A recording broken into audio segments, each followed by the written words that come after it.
Hello, everybody, and welcome to the SimWorld Sports Arena here in Houston, Texas, where tonight we have Game 1 of our SimWorld TV doubleheader between the Heartland Zombie Stars and the H-Town Hoopers.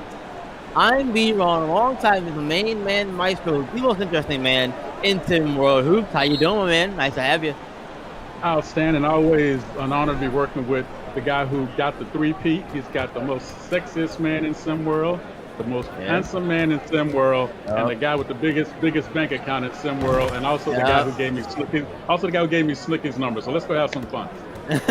Yes, sir. Look, every time we're here, we're on a call, man. We have a game that goes down to the wire, and this could be one of those as Heartland takes on H-Town here. This one, Heartland winners of their last two in a row.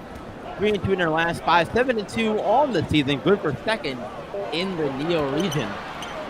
H-Town, on the other hand, has a quick three from Keithan Carter goes up, and it's no good for him. But on the other end, that H-Town, coming into the game, one game under 500 at 4-5. They're also on a little two-game win streak of their own.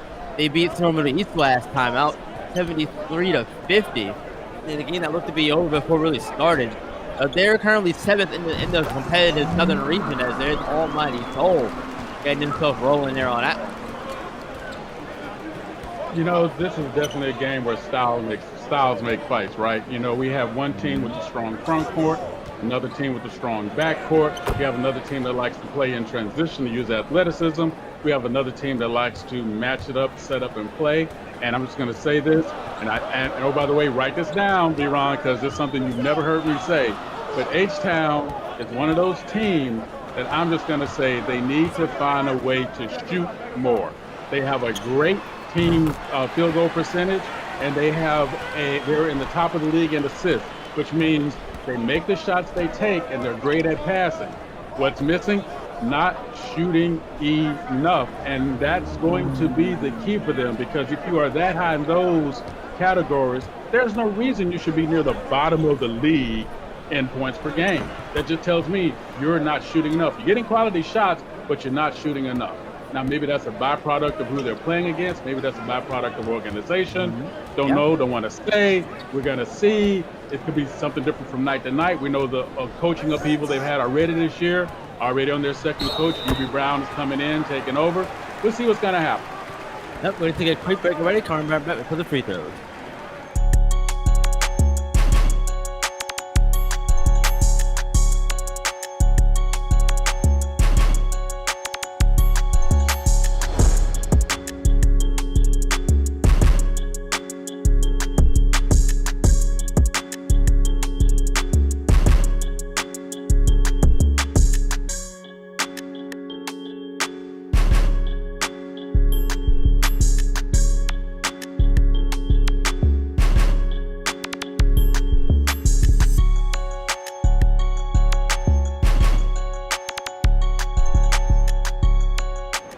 Welcome back, everyone. Almighty Soul here at the free throw line for H-Town, looking to get his first one to fall here, make it a 1-point Zombie Star lead. And let's talk keys of victory, Maestro, for the Hoopers. What are you looking for from them in order for them to come out of here, making the fans happy here at home with the W? Well, they're going to have to get Almighty Soul some help. You know, I'd like to think that help is going to come from Corey Yams. Hopefully he's getting more settled in with his new team. His defense definitely not suffering, as we just saw right there. But Almighty Soul definitely needs some help with the scoring. And then just to flack to the other side, Heartland Zombies need to play their game. They need to be strong in transition, but they need to find a way to make their defense hold just a little bit longer than normal, because as we've seen from them this season, the longer possession tends to go on, the more there's an opportunity for a mental mistake, and that's when they start getting in trouble. Even though they haven't gotten in trouble much. They've only lost 2 games, so again, we'll take that, right? Yeah, we'll take that all day, but, and we take it all day. That's an easy look inside there. Taking it all day on the other end. 11-8. Heartland out in front. And you mentioned H-Town needing some more help from guys outside of Almighty Soul. And I agree with you. Corey Yams also one of those kids who's going to provide a lot of your offense too. And they have kids on their team. J-Mo, Vincent Magic, Keithan Carter. even Johnny Hero in spurts can come in off the bench Yes. and get you some points. And he's one of those kids you talk about shooting maestro. Johnny Hero has the potential to be, I think, a pretty good shooter at the prep level at least. I don't want to say elite level, but I think from what I've seen of him so far, he can be pretty good. Absolutely. Shooting is one of the things that translates across the table. And again, I love what one thing that makes him such a good shooter is you're talking about a kid whose secondary sport is boxing. You don't see much of that anymore. And if you're going to be a boxer, everything starts with what? Your foot movement, your shoulder movement, that all relates to what? Transferring power to your hands. And that's exactly what a shooter is. Yeah, exactly. And here's Almighty Soul back here at the free throw line. One of the top newcomers here in SimWorld Prep. I would say he's in that discussion behind Kai Killens of Gulf Coast Washington, who we'll see later on tonight. We'll get more on that later on in the game. But I think that, Soul coming in, 15 years old, 26 pounds, not really sure what his role was going to be coming into the season. Hometown kid from Houston, Texas. So you expected him to have some sort of a impact in his first season, but I don't think any of us expected him to have this much of an impact and be right behind kids like Corey Yams and be leading the team rather in points per game. Right, and I think that's something to do with, my two favorite transfer sports to basketball. One is soccer because of the footwork that's involved, right? But the other is Almighty Soul is what? His secondary sport is volleyball. And what do we say about cats who play volleyball tend to have the best traffic moves because of your limitation of how you have to leave your feet. And that's something he's shown all year. And another thing that we can add to it, I think his scoring for the team has been a byproduct perhaps of, let's just say, fluid organization between the coaching staffs and maybe the system, and he's just sort of stepping up into that role because someone needs to. Yeah, and sometimes that's what it's all about, stepping up into a role when they need you to. If you can do that, you'll find a home in a lot of places. And there's a great rebound from Corey Yams, cleaning up the mess there and giving H-Town a lead in the process. 2:50 to go here in the first quarter of play. Look at the attack. Almighty Soul said, get that out of here. Sending it to I won't call it a backstop, but you know what I mean. I know. Look, I know it's early, but don't bring no gin to a juice. Don't bring no juice to a gin party. Absolutely. Get that out of here, man. Oh, reset and do it again. Need some changes for both sides. Harold Thompson coming in for H-Town. Jaden Solis coming in for Heartland and a few others. Never underestimate the psychological advantage of such a strong block. What happened with the very next shot and the second shot after that? Way from outside, away from the traffic inside. Those are the small things that impact the game that you start seeing certain patterns. And to be able to get into the brain. Oh, my goodness. Harold Thompson, my goodness. We got a pick and roll from Thompson. Played it perfectly right down the middle. Absolutely did, man. Absolutely did. Great. And I want to see more of that from teams around SimWorld Prep in general. I want to see more of that pick and roll action. It's so tough to stop. And I've said it plenty of times. It's so hard to stop because you can go a multitude of ways with it and make it look different every single time. It's not going to be the same thing every single time. You have to, it's like the read option in football. You have to defend it a different way every time. There's Almighty Soul working on the inside, getting more points for him and his team as well. Absolutely, you're so right. And especially if you can run a pick and roll with an outlet, which is sort of like the reverse version of the old Tex Winter triangle offense that the Bulls used to run all the time, right? But if you can run that, great rotation there by H-Town. But I'm just gonna say this, Heartland Zombies, great pass and moving into the post, got a good shot. But if you can do Johnson got that one to go.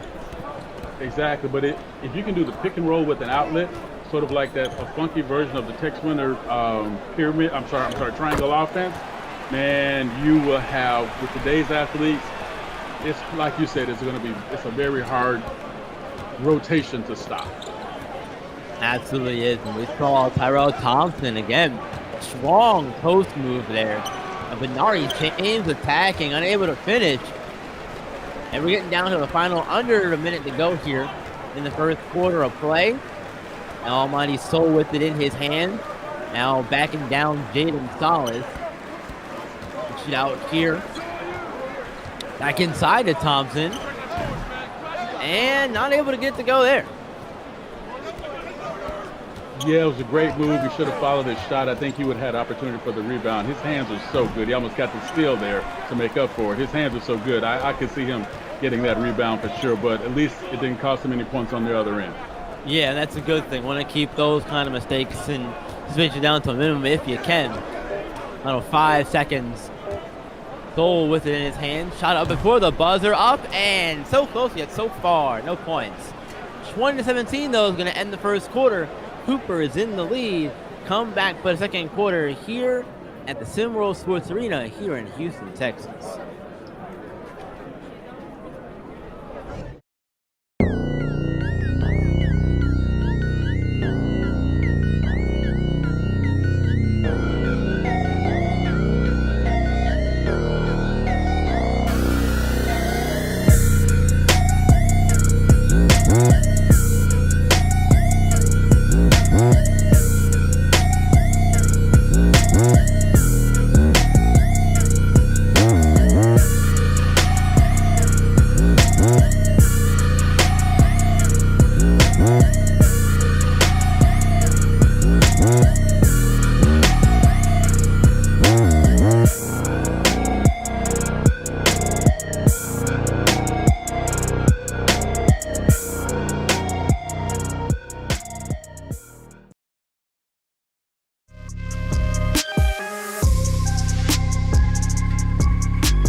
Welcome back, everyone. Second quarter getting ready to begin here in Maestro. We saw a very good first quarter from both teams, and they both really went at it inside and points in the paint.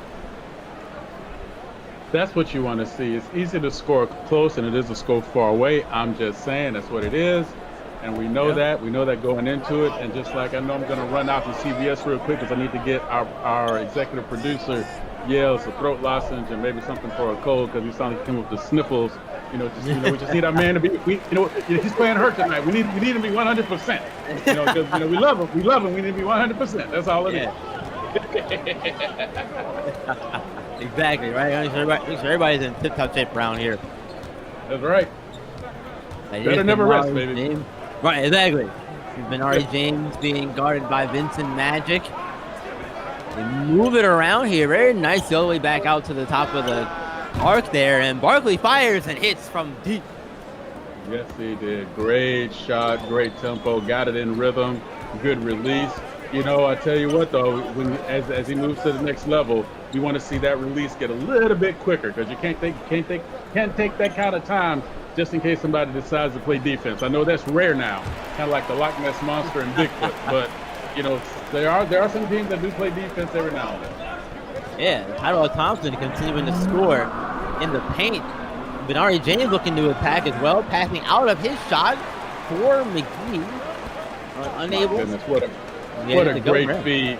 Yeah. What a great feed. He had a two-way go. He had the shot himself, tried to pass it off to his teammate. That's what we talked about earlier on the night. A team with so few assists and such a low shooting percentage. Something is going on here. Despite their record, something's going on that I think that's the piece that if we see Heartland put that piece together, man, they're going to be dangerous like nobody's business.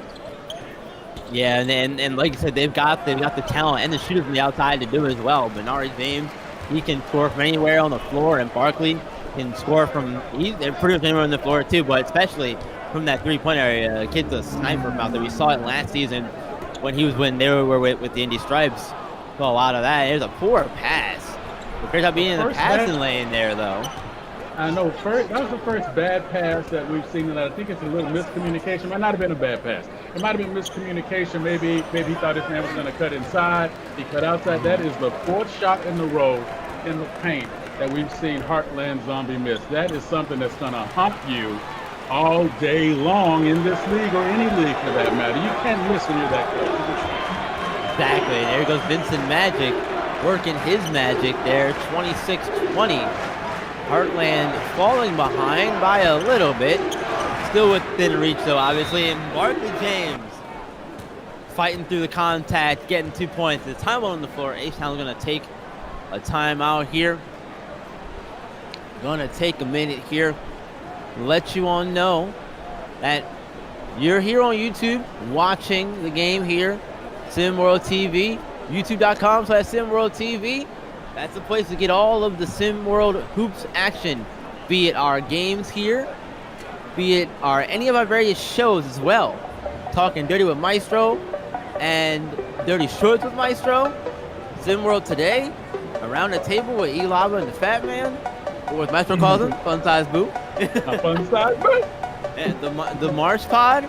There's so many, the Blazing takes so many shows here and so much action going on YouTube. This is where you can get all of that stuff. And be sure while you're here, subscribe to the channel, hit the notify button as well so you can be aware of all things going on here on SimWorld TV, youtube.com/SimWorld TV. Absolutely. And you know what, take advantage of that because we want to hear from you guys because you help write our show. So when we say something and when we put something out there, give us some feedback. Like it, don't like it, don't agree, agree, or maybe, I don't know, pickles. I don't know, whatever your answer might be. Hop in there, let's have a conversation because it's supposed to be fun. We're having fun, darn it. Right, exactly. It's all about having fun, man. And this game so far, Maestro, look, I said it right at tip, didn't I? Whenever we call a game over the last few, it seems like we've had either games going overtime or, competitive fourth quarter finishes, whatever it is. And I feel like this one is trending in that direction too, with how close it is right now. As Almighty Soul scores to get on the inside.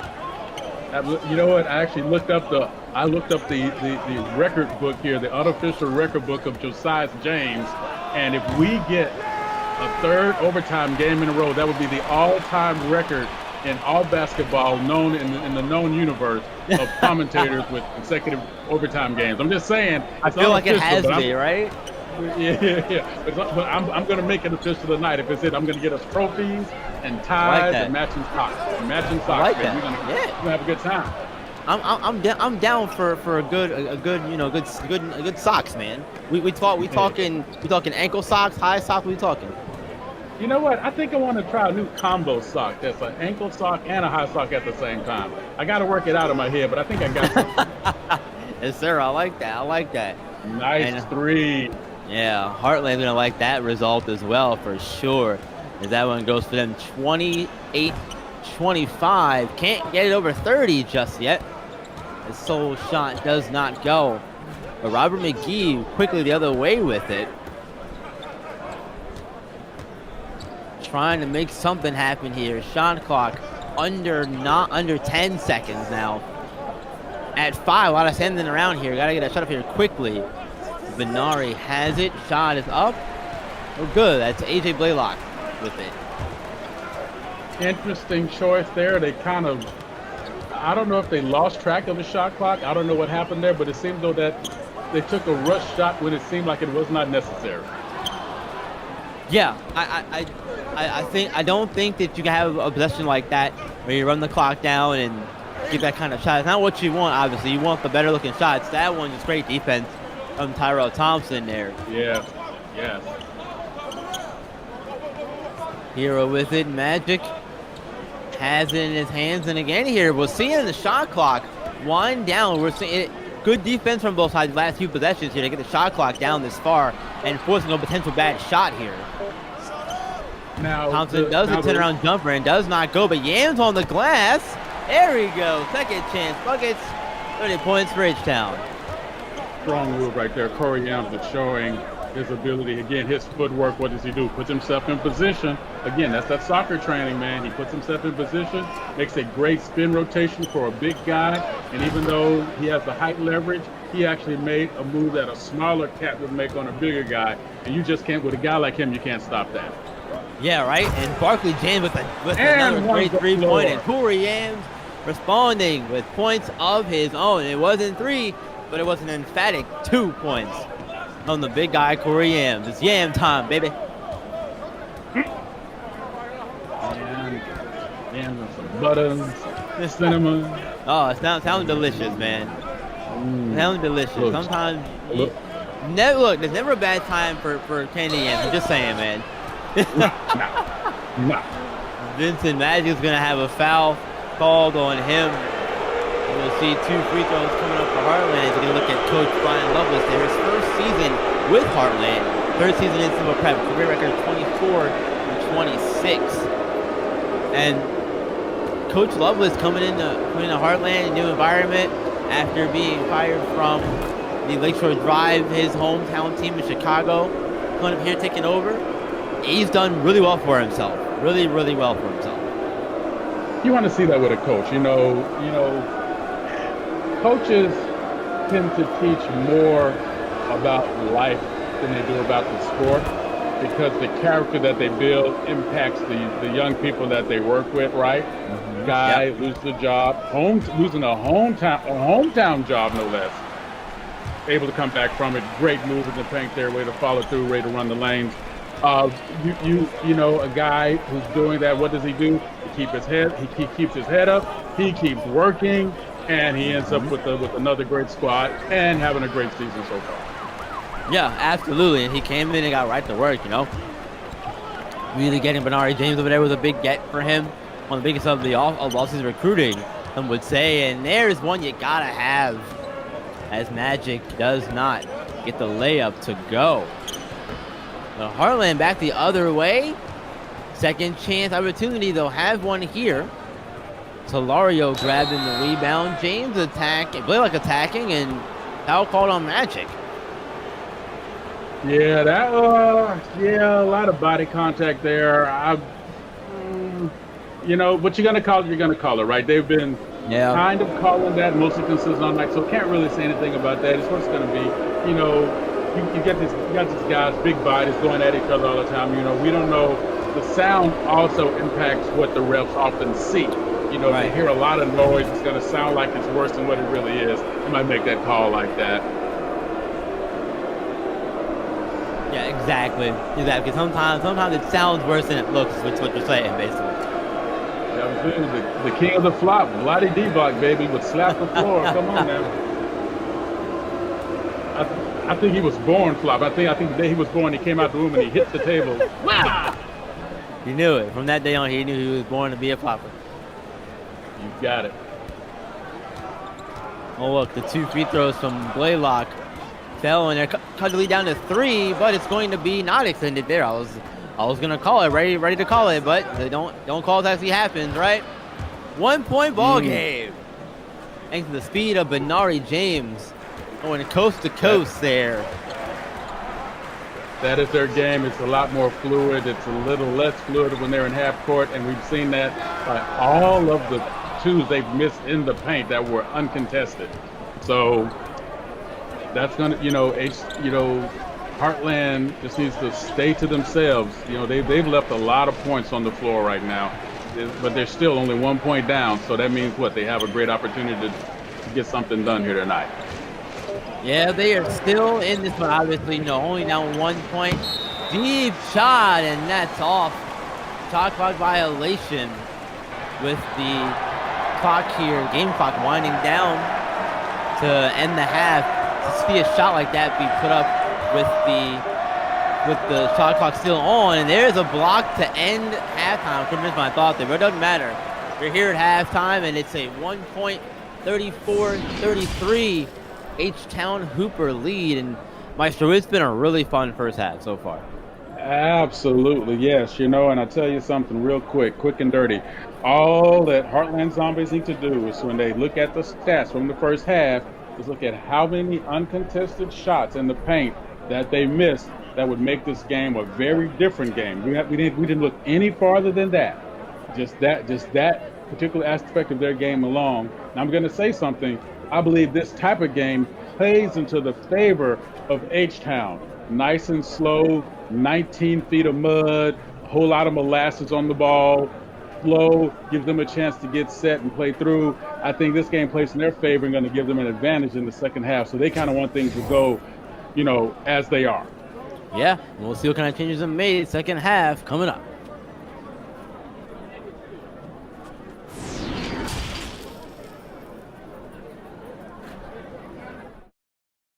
Simworld, Simworld, Simworld, Simworld, Simworld, Simworld, Simworld, Simworld, Simworld, Simworld, Simworld, Simworld, Simworld, Simworld.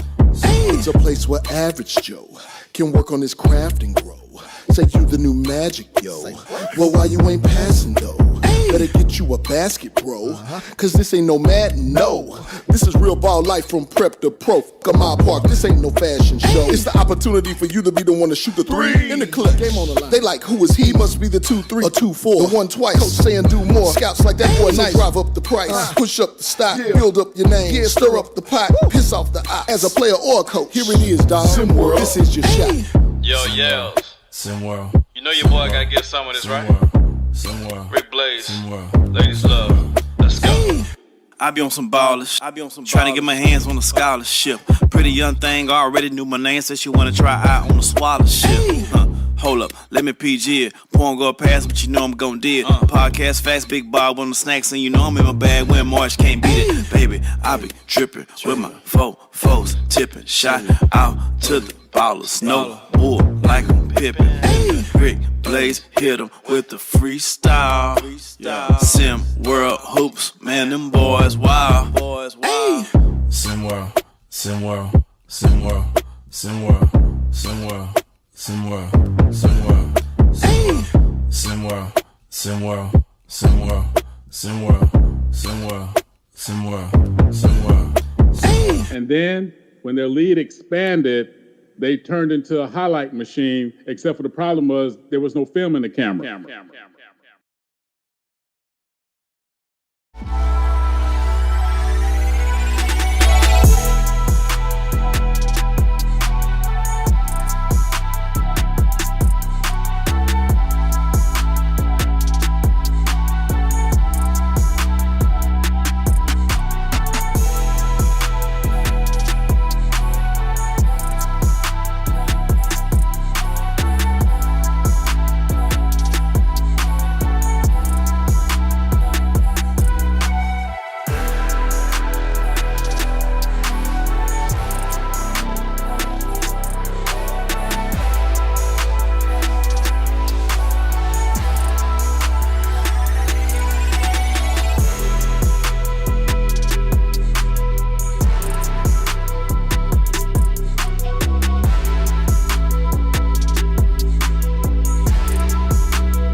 Welcome back, everyone. Second half action ready to begin here at the SimWorld Sports Arena, Houston, Texas. We have a 1-point H-Town Hoopers lead. For right now, the fans are happy, but for how long, Maestro? We'll see how long it lasts here.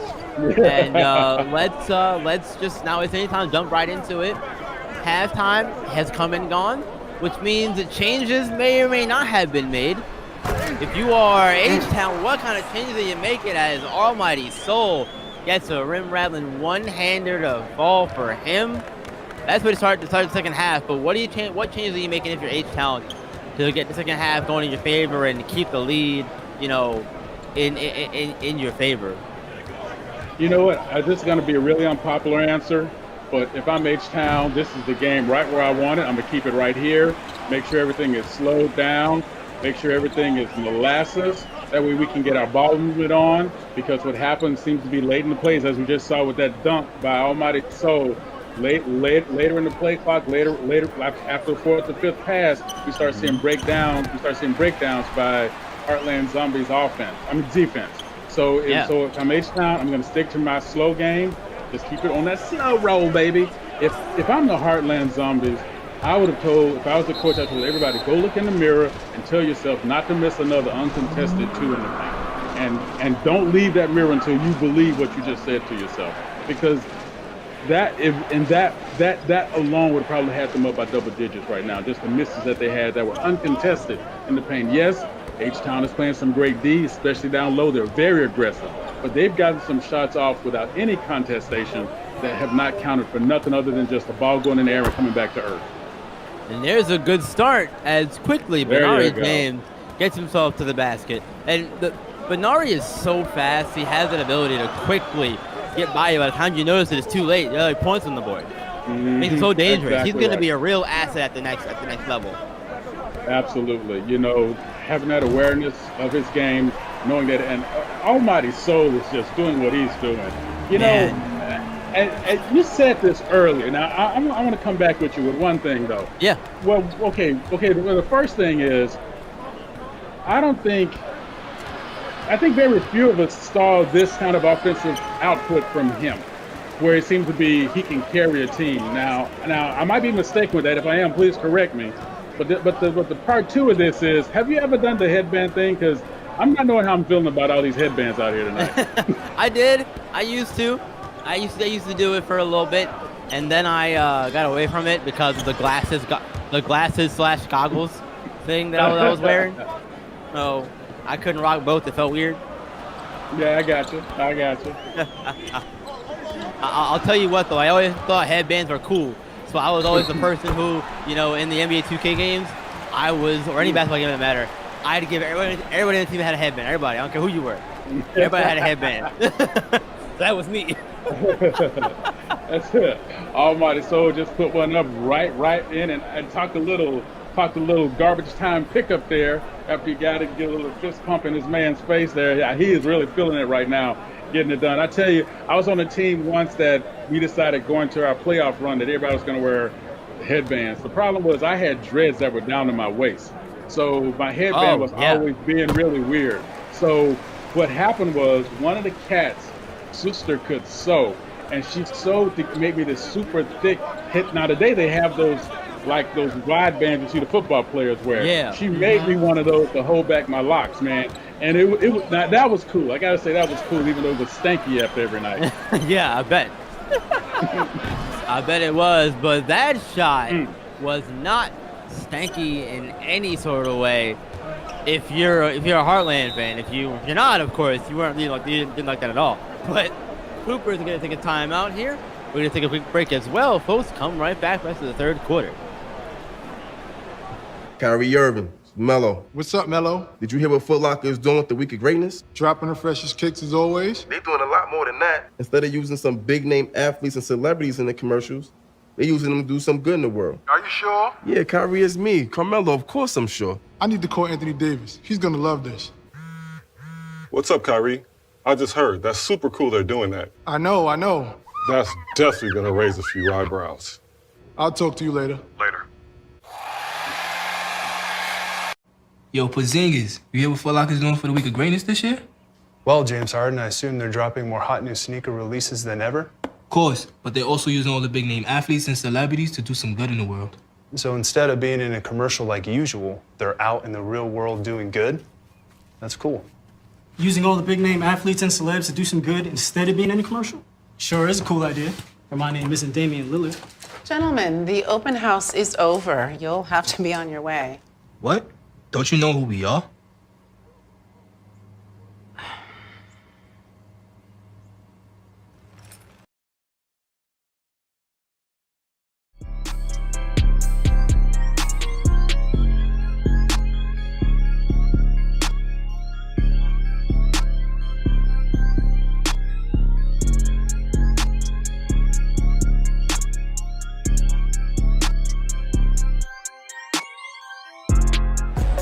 Welcome back, everyone. Wanted to come in here during the break to remind you to join Sim World. You can do that in our Discord, discord.gg/SimWorld Hoops. If you got the game, come be a player. You got the brain, come be a coach.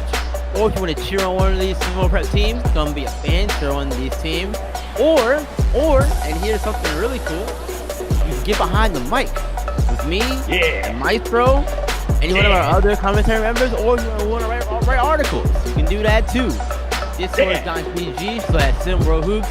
Join SimWorld here, be a part of the community, be a part of the conversation, the discussion, all that good stuff. You can only do it Discord.gg/SimWorld Hoops. Need a game? Need a game, baby. Come on. Exactly. And you know, Almighty Soul, he is seeing all of the game and being all of the game tonight for A-Town coming in. Now is 20 points and there's a block, but it's a foul on Jaquan Johnson. Almighty Soul's gonna go to the free throw line, and I think if you're A-Town, you're breathing a sigh of relief there. That was a very hard foul from Jaquan Johnson. It might have been a hard foul, but I'm going to tell you, Vlade Leibach just stood up in his office and just watched his game. He just went, mwah, and clapped, mwah, mwah. That was a beautiful when you see a big guy go down that hard and slap the floor. Yeah, you know. In honor of Vlade, we brought him up. We might as well go and live with it. Right, exactly. And Soul gives him a 4-point Cooper lead. And, you know, there's been a lot of questions coming into H-Town with the new era under UB Brown and all that. You know, people want to know what's next for the team. And then the bigger question, in my personal opinion, is, you know, can Corey Yams and Almighty Soul, can that combination, that duo, be viable in the long term? And here in the short term, at least, Almighty Soul, like I said, has been doing a bit of everything for H-Town tonight. Blocks, steals, points, rebounding, doing everything. Absolutely. It's like a bigger version of Cooper Flagg right now, the way he's just taking the ball off and making this whole thing. But he's also doing things like that. Great passing into the paint. And what did they do? They rotated out really good. I mean, H-Town, they're just making really good decisions with the ball, and they're utilizing the entirety of the shot clock. Is what you want to do when you're playing against a team that have you on hoops. But what they're doing better than that, despite that rotation and that bucket being scored, they've been rotating hard to the ball in the paint all night, and it's just a beautiful thing to see. I mean, they're really playing in a way of saying textbook level basketball. Absolutely. And here's the issue for H-Town now. You have a lead here, and you gotta make those kind of shots when you are wanting to extend it and try to pull away and make a dent in the game, or else the other team's gonna hang around. Absolutely. And with a team like the Zombie Stars, they've given you a lot tonight. They've missed a lot of uncontested shots in the paint. And I know I keep harping on that, and I'm going to shut up about it in a minute. But they've given you an opportunity to stay in the lead. You need to make them pay for that by not returning the favor and missing easy shots by them. You've been playing way too smart to give anything back to them right now. Absolutely. You can't give it back to them. And Corey Yann's going to do the smart thing and draw a foul and get to the free throw line here. With some free throws, Corey Yams listed at 6'9", 231 pounds, 17 years old. And he's also from Houston, Texas. He played his basketball last season, his Showtime, out in Los Angeles, California, and returned home during the offseason recruiting period to play for H-Town. I think there was some talk about him either going to, Lone Star or H-Town. Maybe it was all H-Town all the time. We just didn't know it at that point in time. Right. But that whole off-season recruitment period was a fun time to follow. There are a lot of big names in there. Corey Yan, one of those players who switched teams. Also, Benari James did as well.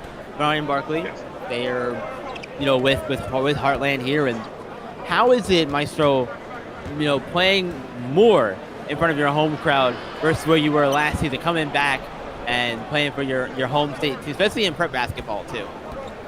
It's got to be a jolt, I feel that was a nice, sweet move, way to go in traffic and lose Corey Yams, one of the better defenders. You don't see Corey Yams get lost off, and you just saw it right there. Don't. But playing playing against, playing in front of your home crowd it's got to be a little bit of a joke for especially for players who like to, how can I say this, call the attention to themselves and their game because now you absolutely can't hide, right? You absolutely can't hide. You have a great game, you hear about it. Have a bad game, you hear about it. So I won't say that it means a little bit more, but I would definitely say that it is an opportunity for you to make it mean more, if that makes sense. So, hopefully that's working out for them. And again, we just saw in the transition with the Heartland Zombies. Great passing inside, giving up easy twos to kick it back out. Didn't get a shot. Luckily, H-Town brings the ball up, takes an early shot uncharacteristically, and they miss it. Now they have an opportunity. Corey Yams with the block. Now they have a chance to make them pay, and they do with that deep three. Yeah, Jaden Salas, man, in the corner. When Tyrell Thomas shot that three, my eyes went up like, oh, that's what you take? Right? I know, right? Interesting choice. Kind of like the headband. Interesting choice. Yeah, a very quick shot in the top, like you said. And Thompson going to make up for it here. Drawing a foul on Salas, and he's going to go to the free throw line for 2 shots.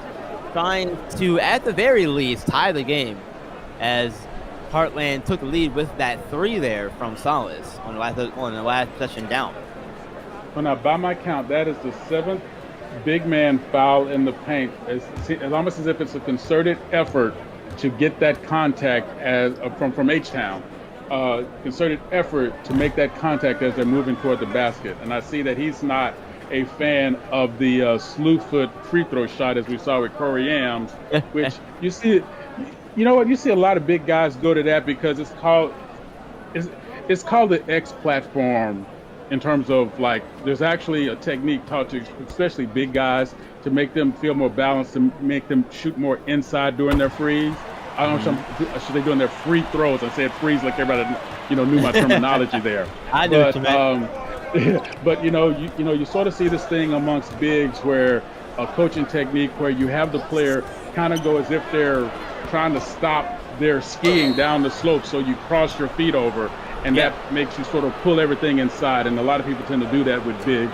It works sometimes. I'm kind of mixed emotion about it. I think it all depends on the player. They have to be comfortable with that in terms of setting their platform like that. It looks uncomfortable. So, I mean, I don't know how you do it, but they do it. It looks uncomfortable to me. I don't think I could do it. But Benari James here at the free throw line with another foul. Back-to-back potentially. We've seen fouls on both sides. I like the idea. And we've seen both teams work inside and get a lot of points in the paint all throughout this one. And we've seen it come in various shapes, sizes, and forms in this game. We've seen great post work inside. We've also seen, breakaway chances on fast break and transition, that kind of thing. So they're really both getting it done both ways inside the paint. And to see Benari go in there and attack like that and get the foul and hit the free throws in the process, even better, as he sends this Zombie Star lead once again. So I would ask our audience, be wrong. Who looks like they're the 7-2 team, and who looks like they're the 4-5 team? It's really difficult to sort of draw that line of delineation of who's better at what enough to have that big of a significant difference in terms of their record, right? Oh! There's a charge, Maestro. You got one. There you go. I'm standing up right now and shaking my booty because it's good. It took until the third quarter. We finally got a charge for Maestro. Thank you, my brother. I'm telling you, when I become Chief Justice of the Supreme Court, I am going to make somebody write a law that I can get approved so that the charge can become a stat. And I'm going to hire a team of people because I'm thinking about work. I'm thinking about employment. Go back to watch every game from the history of time to make sure all these cats get their charge stats in the book. Gotta get your numbers up, man, even if it's a charge stat. That's right. 51-49, third quarter winding down here. J-Mo trying to go in and score, unable to do so. Great defense there from Hancho Hardwick. And the pass inside, not able to go there. Final 5 seconds here of the third quarter. Thompson bringing it up. Back in his hands, firing a 3. Goal! He got one that time. 52-51, that's how the third quarter ends. Thanks to a Tyrell Thompson buzzer beater, giving them the lead. The fourth quarter is coming up, folks. Don't go anywhere.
put those scores up, folks. It is fourth quarter time.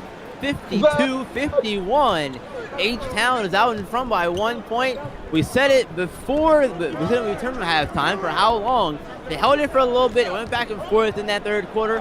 But now the time when you really want to either, hold on to it and not let it go, or not let it get away from you. If you're Heartland at home, or you're H-Town at home right now. Exactly. They need to make sure they stick to their game unless they give you something that easy. His footwork, oh my goodness. B-Ron, I can't put it into words, man. I can't put it into words. His footwork, and maybe it's the green shoes, I don't know. But his footwork has always been just beyond immaculate. Those soccer guys, man, they bring another level of that ability to the game. And it's beautiful. It's beautiful. Yeah, they really do, man. And it's so impressive to see that footwork on display as we get a quick timeout here from H-Town. We're going to stay with it here. And I want to remind you all that after this game, we'll have the post up coming up. And then, of course, we're not getting worried that we are not having the post up tonight. Instead, we'll be staying with this and going right to game 2 of our SimWorld TV doubleheader. We'll see Kevon Jackson, the dunk god himself, Tyree Wells, Daniel Urban, Jetson Halliday, all those kids on Cascadia take on Kai Cohen, Carson Cuthbert, and the Gulf Coast Lockdown, the Lock and Key crew over there. That, Maestro, is going to be a really, really fun game. Both teams really strong coming into season, and we're going to take a quick break. Come right back, folks.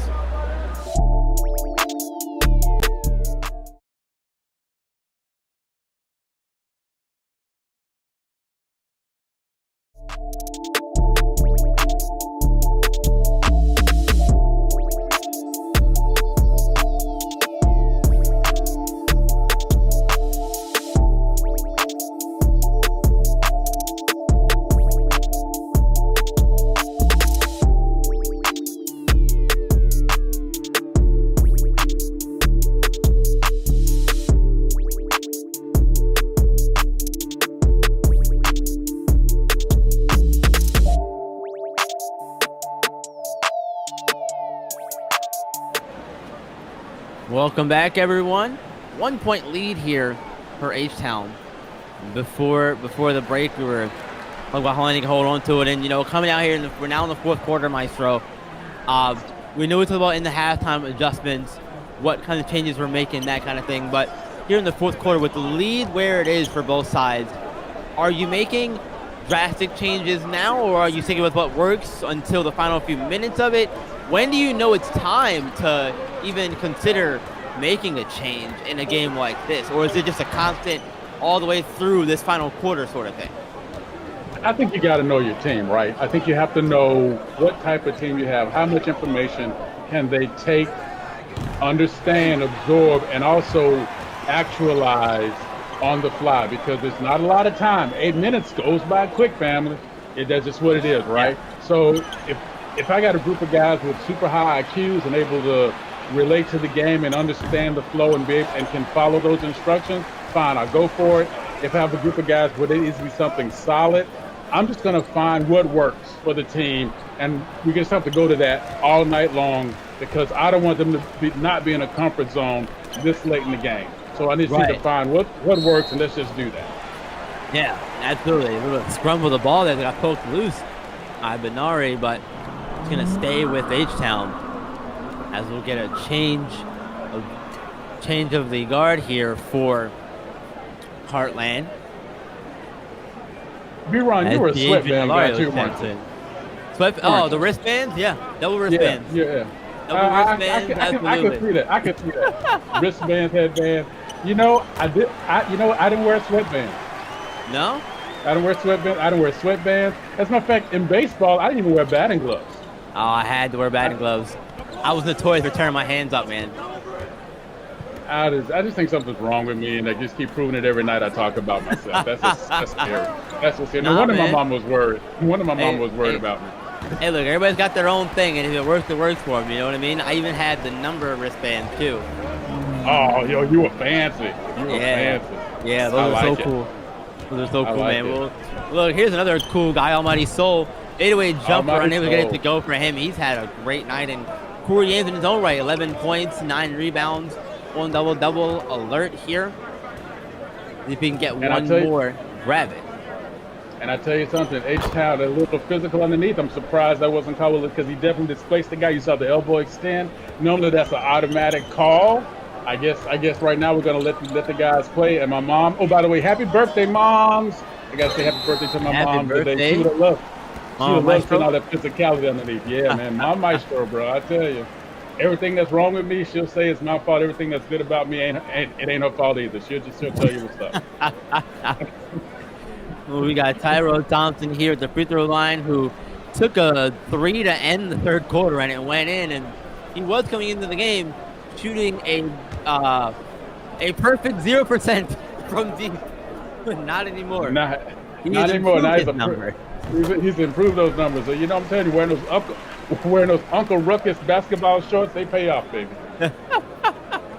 and the t-shirt underneath, the t-shirt combo, bring it back. I know, right? Bring it back, brother.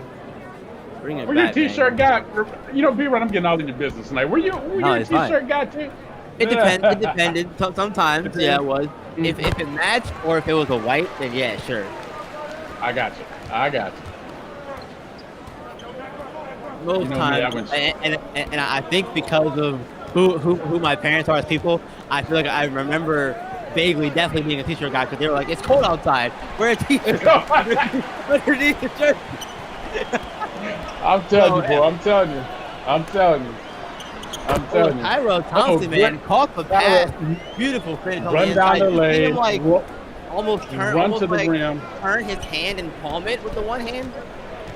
And oh, by the way, on both sides, the pass was great because you threw it to the blind side of the defender that was trailing your man, and Tyrell kept moving till he got to the rim and decided to finish with an attitude. You gotta love that. Absolutely. Vincent Magic gonna have a foul called on him, and Heartland able to grab the rebound and get the second chance opportunity to go there, and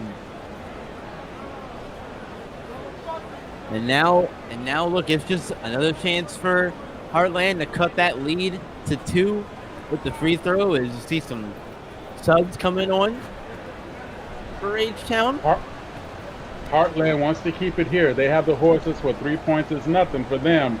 H-Town, they want to get that lead at least to 7 to make sure that they can at least be quasi comfortable in these last 4 minutes. If they can get the lead to 7, they can. I won't say get totally comfortable because this is Simworld, right? But the way they've been playing the clock, a 7-point lead for them this late in the game will do their bodies some good. Yeah, it's like milk, man. Does the body good. Almighty Soul doing Heartland real dirty tonight on the inside, though. 62. He continues to roll, and no Corey Ames on the court right now. I think that is potentially, anyway, impacting Heartland's success. Only inside here late, especially in the last possession with the rebound and the 2 points there and the free throw. As there is Ghazi Hunterson scoring. Great call, there. yeah. He got the free throw as well on the last end. Yeah, absolutely. Sorry about that, B-Ron. That was a straight Euro push move, almost like a volleyball style play, where you actually go up and you sort of use your height advantage to not take an actual shot, to sort of like lead the ball into the rim. Yeah, right, exactly.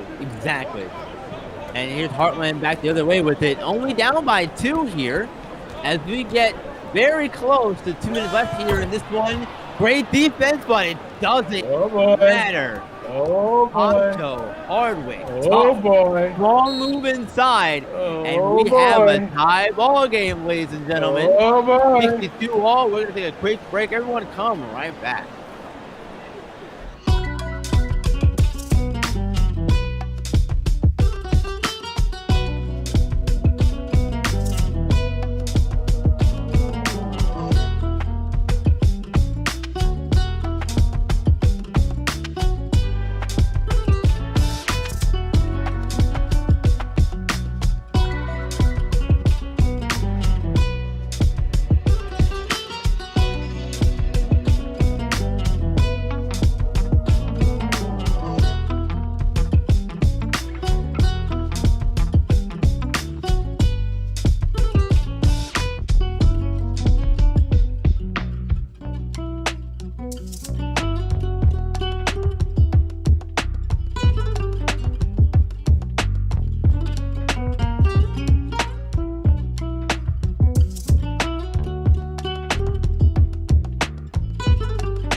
Welcome back, everyone, to Maestro. Let's talk player of the game, shall we? I know we're in a close game here still. I know there's some time left in it, but we got to talk player of the game. And for H-Town, it's Almighty Soul for me. For Heartland, it's got to be Benari James, or if you want to go another way, you can say it was Adrian Hilario on the bench. I hate to say it, I'm kind of with you. My heart always goes for a bench guy. I always like coming off the bench, even though I was a starter most of my life. And I would just tell the coach, just put me off the bench. He says, you're one of my better players. Shut your butt up and get over there, blah, blah, blah. But there's something about coming off the bench, man, just gave me a little extra fire up thing, right? So I was going to lead toward a bench guy. I'm not going to lie about it, but I think you're right on point in terms of the two guys you picked as player of the game tonight, because both of them are get it done. So I'm interested to see after we get through the first overtime who's going to come on top. I'm calling it early. I'm calling it right now, man. I love it. Well, Corey Yams here, looking to make it a 2-point game, 2-point lead for H-Town as we get down for the final few minutes here of this game. As a reminder, again, game 2 coming up shortly after this one. Gulf Coast and Cascadia. And the game within the game, too, Kevon Jackson and Kai Killens. We can promo that here real quick as Heartland is going to take Airsoft the timeout as well. Both teams one timeout apiece. But, yeah, let's talk for a minute about that upcoming game, Cascadia and Gulf Coast. And that game within the game, if you saw the article go up a few hours before the games here went live, Kevon Jackson and Kai Killens, two players for both their teams who have started out very well for both their teams and who wasn't sure, question marks around both of them, wasn't sure what to expect from both of them, and were playing really well for their teams. And it's going to be a fun one to watch, Maestro. Absolutely. We're going to take a quick break before we come back with Maestro's thoughts. We'll be right back.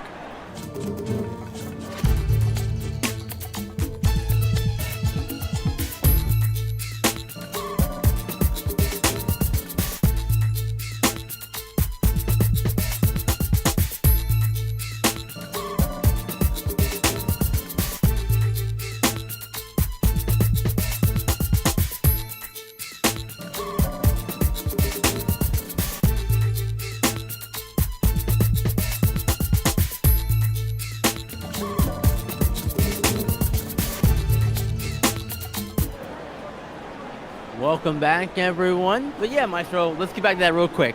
Cascadia and Gulf Coast. Who are you taking in that one? Who has better game, Kai Killens or Kevon Jackson? Quick thoughts. That's unfair, man. I know, man. I got you. Yes, you did. You know what? I'm gonna lean to my left a little bit and say my boy Kevon Jackson. The last couple of games that I've seen with him, he's managed to become, at the right time when Cascadia needed, the force they needed in the middle of the game. I mean, it's always a team effort, right? But he manages.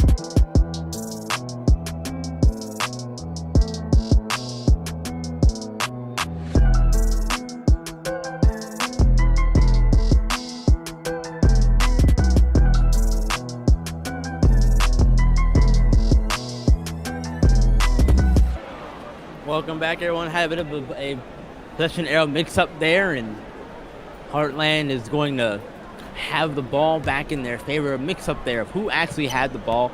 Got it back here, rolling here again, though. Right team has the ball. Down by 2. Big possession for Heartland here. Who else to attack but Benari? And he does so with authority. Tying the game with 4 apiece. Yeah, you got to give the corporate offices in Houston, Texas credit. They saw that happen. They buzzed down to the table, made sure they get everything straight. That is professional work right there. And we don't have to say that about the officials back in Houston, but they made a good call that time. Made the right call and the right result there if you're Heartland as well. The 1-foot floater is good from Keith and Carter. This place is starting to come alive here, Maestro. And yes, this is what is. you want to see down the stretch. You need to have that energy, feed off it if you're the home team in that final minute and 30 seconds. But attacking once again and getting it to fall. Guess who? Benari James. And surprising, the first time that was the first play tonight that H-Town Hoopers did not rotate on help side. Oh, a little mistiming there on the alley-oop there. Yeah. Alrighty, so. And Yeah, what we're going to get here. Yep, you can't have that down the stretch here. You need to make the most of that. You cannot afford to waste possessions like those down here. James. Oh, my goodness. He got him to fall. Got him the shot, though. He does. Whoa. It's only good for a highlight if you make the shot. Benari James did just that. But Johnny Hero passed inside the Soul, tying it up once again. Great, a dangerous pass, high risk, high reward. They made it happen. They are bringing it down to the end, Ron. Oh my goodness, put up those fives, baby. They really are, man. Benari hits again. It's a deep 2, but an impressive shot here down the stretch. 40 seconds left here in this one. We're going to have overtime here in our hands. We'll find out here very shortly. Soul firing a jumper, unable to go. 30 seconds. Untimely miss. Untimely miss. They could have worked a better shot. I feel he felt that happening. Here we go. You're feeling it right now. 3 seconds don't count no more. Nope. Well, Benari, he missed the shot and grabbed the rebound. So Johnny Hero had no choice but to foul him.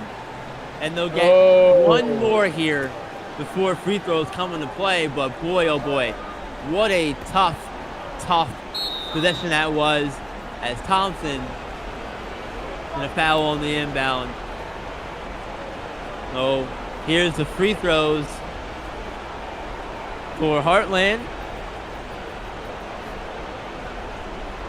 H-Town, if they lose this, they are going to be sick with the amount of missed shots that Heartland Zombies had in the paint that gave them a chance to maintain their lead. If they lose this, they are going to be sick indeed. But it's not over yet. Not over yet. They got one to go, though. H-Town going to take a timeout. We're going to take one as well. Come right back.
Down to the nitty-gritty here, Maestro. 14 seconds left here in this one. Not a whole lot of time for mistakes, second thoughts, that kind of thing. And this is where you see a lot of mental errors sometimes, and we got to keep in mind, if you're the first time joining us, first of all, welcome. You joined at a really good time. But secondly, these are all 15 to 17-year-old kids.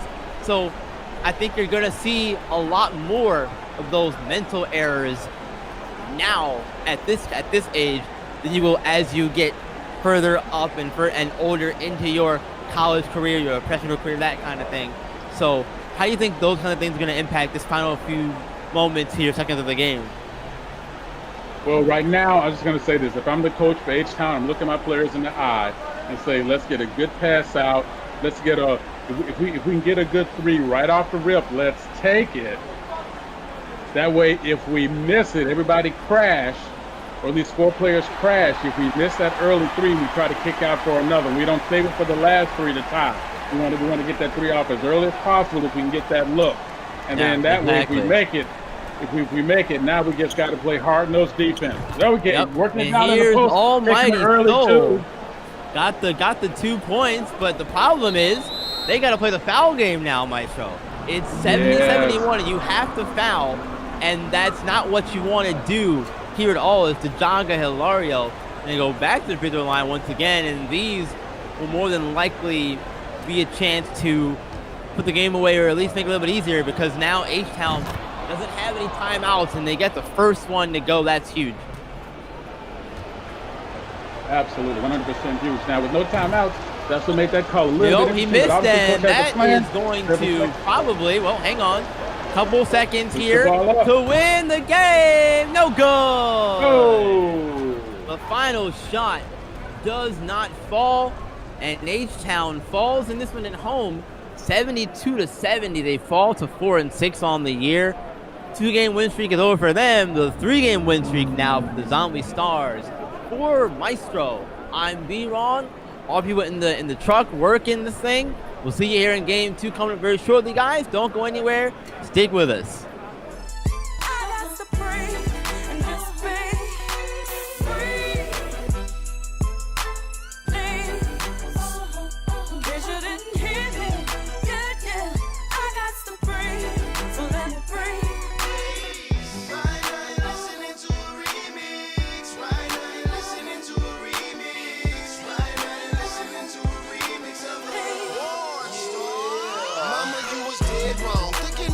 You come in here and mess up my home or get my head blown. Should've known better, homie. I got a one and only. Go by the name of Tony. And I know you heard her when she said, let me, so stop sweating me. You know that you ain't never ever getting me or get these keys, please. Situations fire like green cheese, believe me.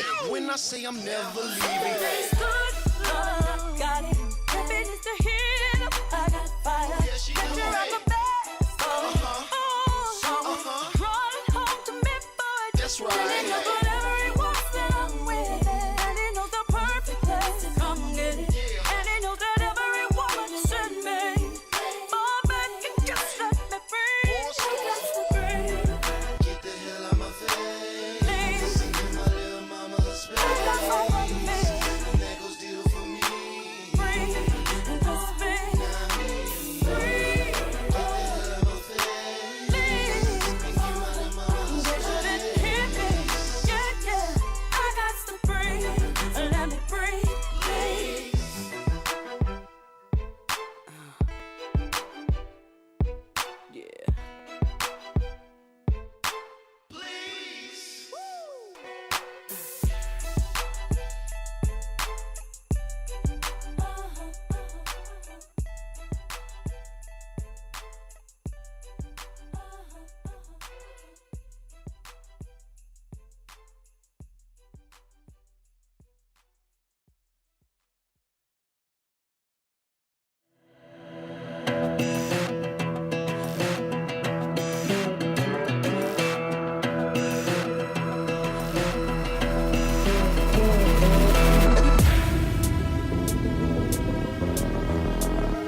Hello and welcome here to the second game of our doubleheader here on SimWorld TV. We're here at the Parallel Fairgrounds for what's going to be an electric game. I'm Siege, and joining me here in the booth tonight, my old Blazing Takes buddy, Rick. How we doing tonight?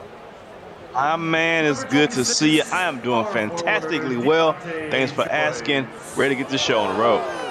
Yes, sir. You and me both. So, I mean, look, we've got a pretty colossal matchup. I think if it wasn't for Cascadia playing the OGs later in the week, I would have dubbed this game of the week. You got the super young kind of, you don't call them a startup because it's a high school prep team, but very, very young team, almost completely new roster outside of Deontay Joyce. You got Kai Killens, who's been an absolute just burst onto the scene. Carson Cutbirth has proven to be one of the best point guards that honestly we have here in SimWorld Prep. Maybe not the flashiest, but one of the best if you ask me, and they're going up against the Titans, the almost unbeatable Cascadia. I mean, what can you say about this Cascadia team, Rick?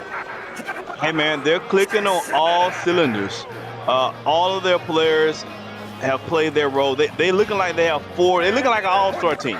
They're looking like they have four all-stars on that squad with Wells and McGrady and Irving and Kevon Jackson. Like, this is a very dangerous team. When God created AAU ball and prep ball, he had this in mind.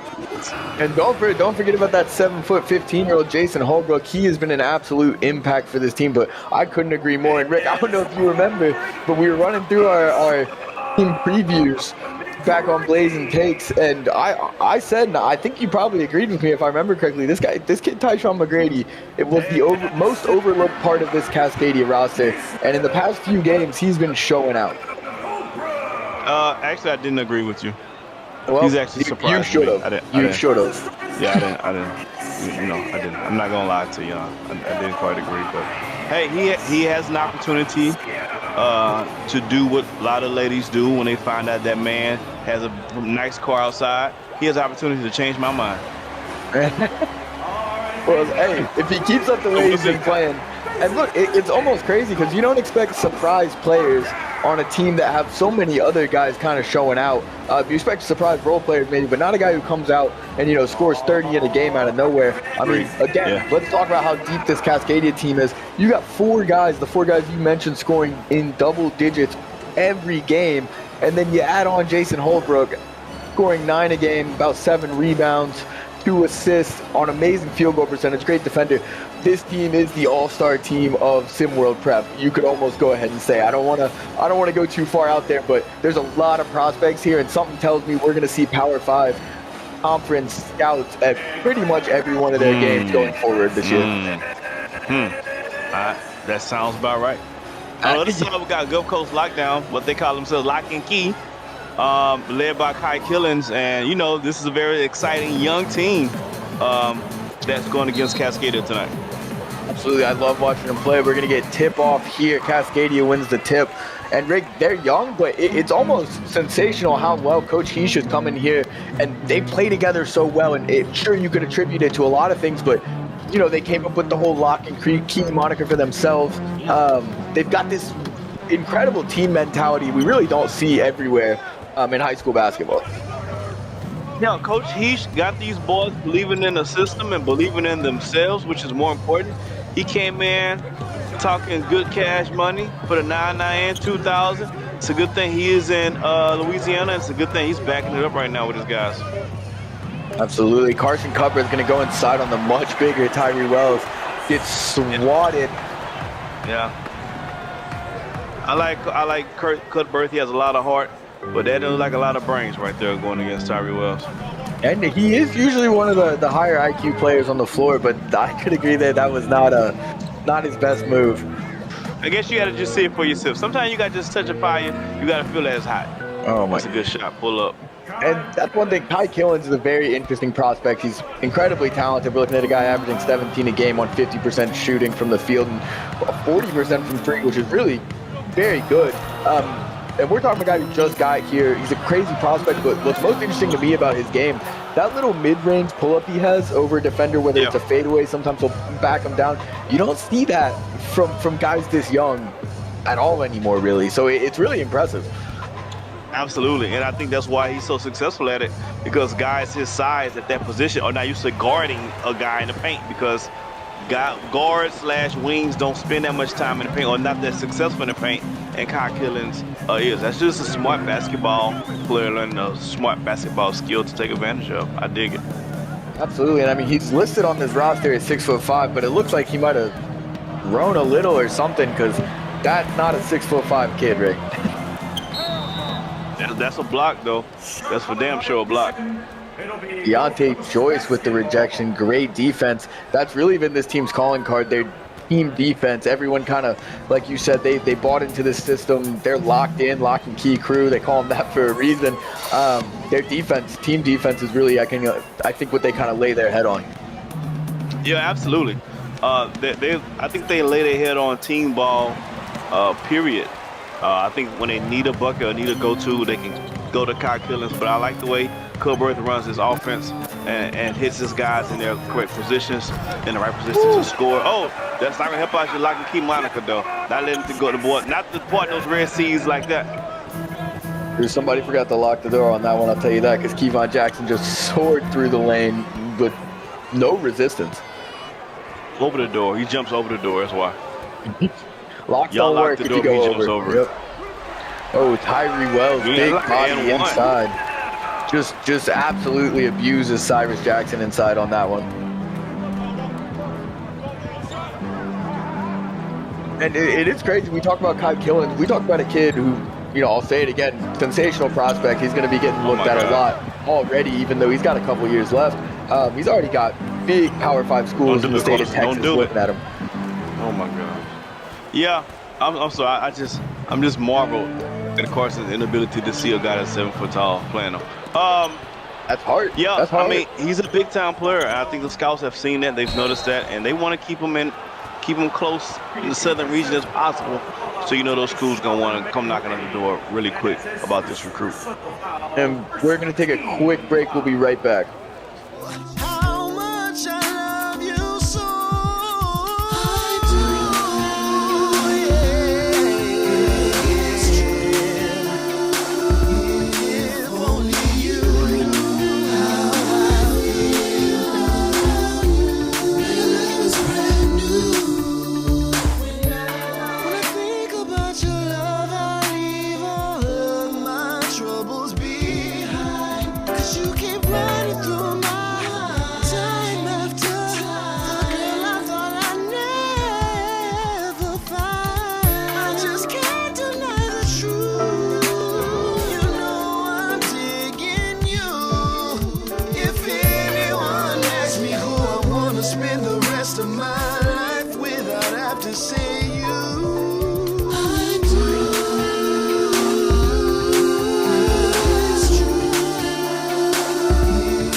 Never knew I loved you, but baby I do.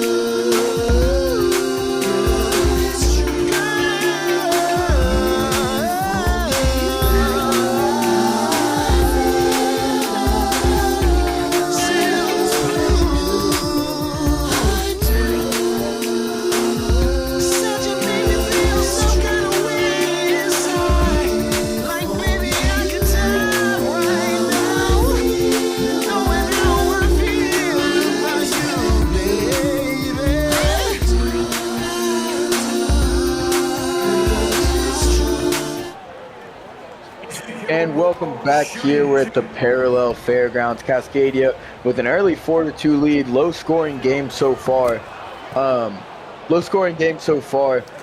We got Gulf Coast locked down at the line for 2. They knocked down the first. Rick, I'm going to be honest, I kind of expected a higher scoring game out of this one, but I think it looks to me like Gulf Coast lockdown has kind of controlled the pace so far. It's early, Siege. Relax. Everybody need to relax. It's early. Teams still filling each other out, seeing what's what. Trust me, Temple going to pick up real soon. All right, let's do it. Oh. 3 ball. Can't get What would that be a one. real, matter of fact, to drive home that point, that would be a really good credit to Gulf Coast team defense if the tempo doesn't pick up this game. Absolutely would. I mean, Cascadia, like you said, kind of an all-star team. They got a lot of guys who can score in bunches and whenever they feel like. So being able to hold a team like this is indicative of not just, had some hot games on defense, but that's a legit defense. Yeah, absolutely. Good shot. Ooh, that's tough. Daniel Irvin with the bucket on that one ties it right back up. This Daniel Irvin guy, he's nice. He doesn't get talked about as much because of the team that he's on, but don't get it twisted, folks. He's nice at the guard position, bro. Super Absolutely. nice. And he's one of the younger guys on that team. Well, younger than Kevon Jackson, same class as Tyree and Jason Hallbrook, but yeah, he's nice, and he often gets overlooked because of this roster. Yeah, but his opponent overlook him. If his opponent overlook him, he's gonna drop 20 on his head. Kevon Jackson with the bucket inside. Right back 8-8, trading buckets at this point, Rick. Yeah, and let me say this. At this point, I know this is gonna sound hyperbolic to some people, but I got Kevon Jackson and really as my player of the year so far. And let me tell you why. Personally, I ain't see this. I ain't know he had this.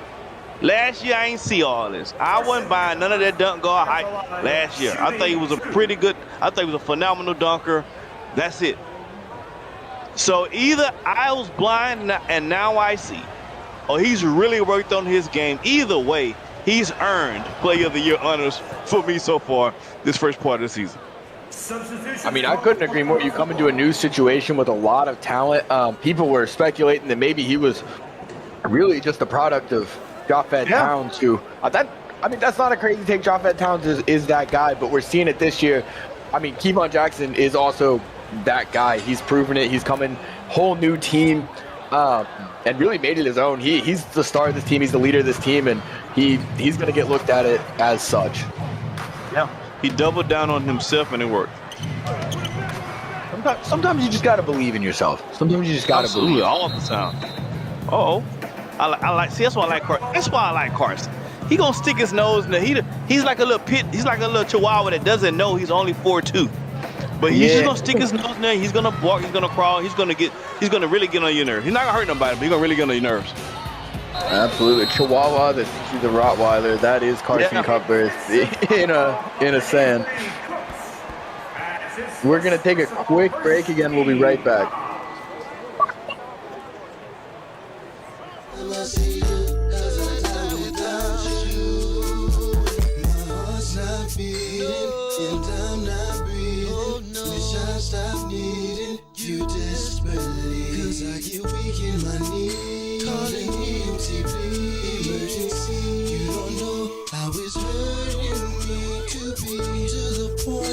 I can't function straight. I'm on 288, wishing I could see your face. That this must be love, cause the feeling's so strong. But how can it be love when I'm feeling so alone? Like I'm losing control and that ain't cool. So you can put me in I see you next time I see you, cause I die without you.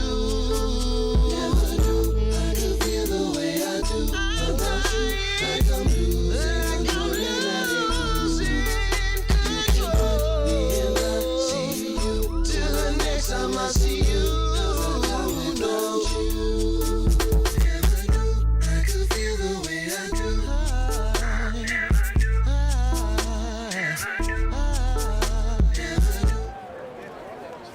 and welcome back to the second game of our doubleheader here on SimWorld TV. It's been a back and forth one so far. Gulf Coast currently with a 10-8 lead, but Daniel Irvin's at the line and he couldn't hit that first one.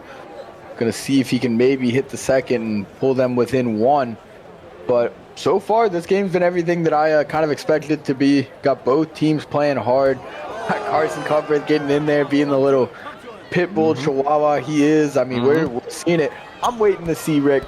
I think when it comes down to it, if this game stays kind of back and forth as close as it is, we're going to see at the end of the game, the stars kind of come out. We're going to get to see a little back and forth between Kai and Kevon Jackson and see who can kind of come out on top. That was a funky sequence, but it went in. Absolutely. When the light shine the brightest is when the stars come out. And I love it when you see close games, because that gives you an opportunity to see who can take on that challenge. Oh, with the switch hands. Oh, that boy went left, up and under with the right, trying to lay. That was going to be tough. All shake, no bake on that one, unfortunately. Kai Killen's going to the rack against K Dozier. Can't get it to go.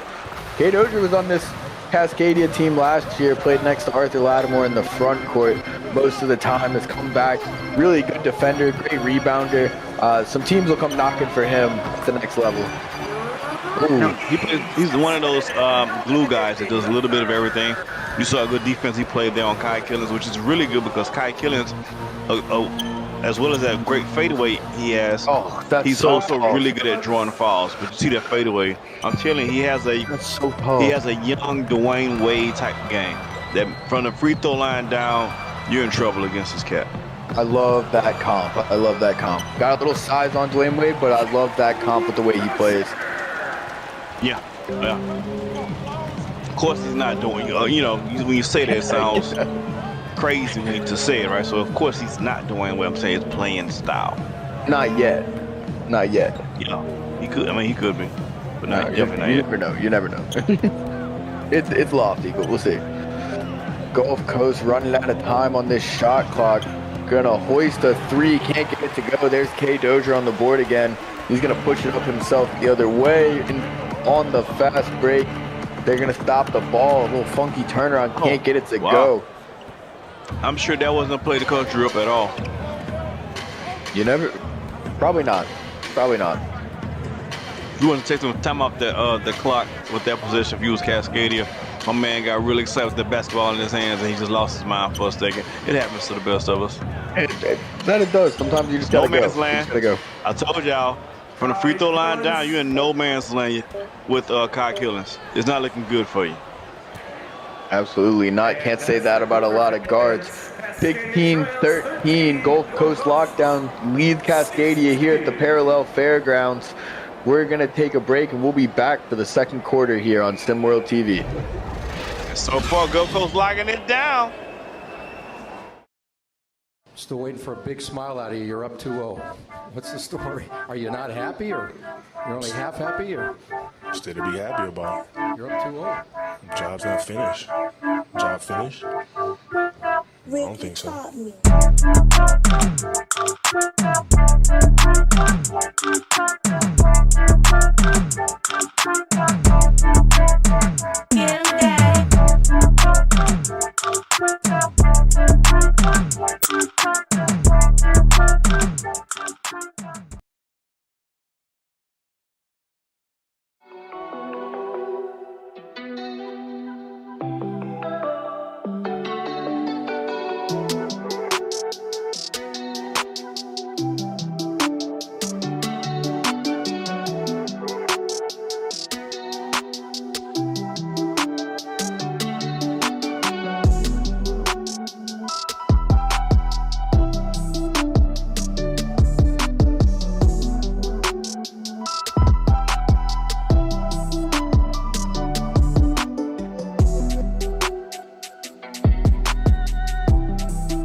back here for the second quarter here on SimWorld TV. And hey, if you like what you're seeing here, you like what you've seen all night, you like what you see every time you tune in to SimWorld, don't just watch from the sidelines. Come join us at discord.gg/SimWorldHoops. You could be a player if you think you're better than everybody playing. You could be a coach if you think, hey, maybe I can take a team and make them as successful in a season as Gulf Coast and Cascadia have been. You can join us here behind the mic. You can help tell the story. Looking for journalists, looking for broadcasters, looking for players, looking for coaches. We've got it all here at SimWorld. Come join us. That's, again, discord.gg/SimWorldHoops. I hope to see you there. And remember to drink water. Rick, here we go. Second quarter here. Gulf Coast going to start with just a 3-point lead. Been a tight game all the way through. Gulf Coast, just like they like to do, they kind of slowed down the pace of this one. BYOB. Bring your own blocks. And a tough bucket and body control from the 7-footer Jason Holbrook. Coming back down on that one. Great save. Aiko Kazai with the ball up top. He's going to drop it off to Pooley Horse, waiting for Lane O'Neal to come around. He's got a lane to the bucket. Can't get it to go. Great defense from Kevon Jackson on that one. Kevon's got the ball up top. Lane O'Neal guarding him. Flip screen from Tyree Wells there. He's going to come back, set a real one this time. Oh, Kevon with a little stutter step to the rim. Watch out, bro. Oh, my God. What are you gonna learn? If he gets the first step past you, just stop. Save your mama the embarrassment and just let it ride. He's Vince Carter-ish if he gets past you with that first leg. Like that. You see what I'm saying? If he gets by you, he's gonna Vince Carter you, man. Every time. You're not telling any lies. You're not telling any lies. And so quick with that first step off of hesitation. It really is very hard to stay in front of this guy. Yeah, absolutely. And with that athleticism like that, it makes it not only hard but embarrassing. Get yourself embarrassed. Hope your mom's not in the building, but you know. It's just, you got school in the morning. They gonna talk about that, dog. Oh, Lane O'Neal pickpockets Kevon Jackson on the crossover and throws it up to Aiko Kazai for the lay. Needed that one. That stops a 6-0 run by Cascadia to start the quarter. No, not quite. Kevon can't get that one to go. Aiko Kazai the other way. Gets the little lay-in. Gets Tyree Wells on his hip and goes up with it. Now, I like how he knows he's a smaller guy, so he's switching hands on his layups. He don't want the defense to see which hand he's laying the ball with. That's smart basketball. Using his body to protect him there from the 7-footer Tyree Wells.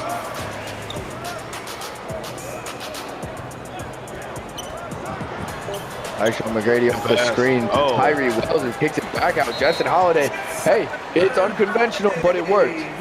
Yeah, that was kind of weird. And so far in the second quarter, we've seen a little bit of what we saw before Cascadia went on a little run. Gulf Coast was able to get that steal with Lane O'Neal, and he took it the other way. Aiko Kazai kind of reignited this Gulf Coast team.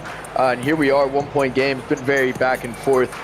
One thing I'll say about Gulf Coast, we talked about it, they were able to slow down the pace in that first quarter, but it looks like Cascadia is kind of picking up to where they want to play.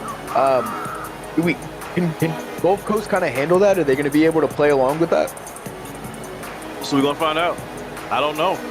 I think their players are quick enough to hang on Cascadia? Yes. Do I think they can hang with them with an up-tempo speed and still stick to their principles and disciplines on the defensive side? That's what we're going to have to find out and see. I don't know. There's one thing to say, hey, can I keep up? Yes, but can I keep up and still remember my assignment when I'm moving twice as fast as I normally do when I'm moving? You know, I have to think twice as fast on what I should and should not be doing. That's when we see how well they can adjust. So I'm anxious to see what happens. I'll tell you what, if it doesn't speed up, Cascadia's going to lose this game. And the one thing that's really going to help this Gulf Coast team with that is, I mean, this is a team that averages about 3 turnovers a game as a team. That's second best in the league. I mean, they take care of the ball really well. Can they continue to take care of the ball if this game kind of gets up really fast-paced like Cascadia wants it to? Yeah, I think so. They have. I'm throwing around a lot of legends' names right now. This is gonna sound really crazy. I like Cutbirth.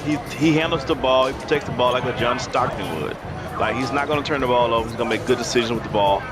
So yes, they can. As long as Cutbirth is on the team on the court, I trust them to be able to not turn the ball over. Absolutely. And I mean, look, on the other side of that, we're looking at they force about 6 turnovers a game, which is 6th best in the league. So it's going down.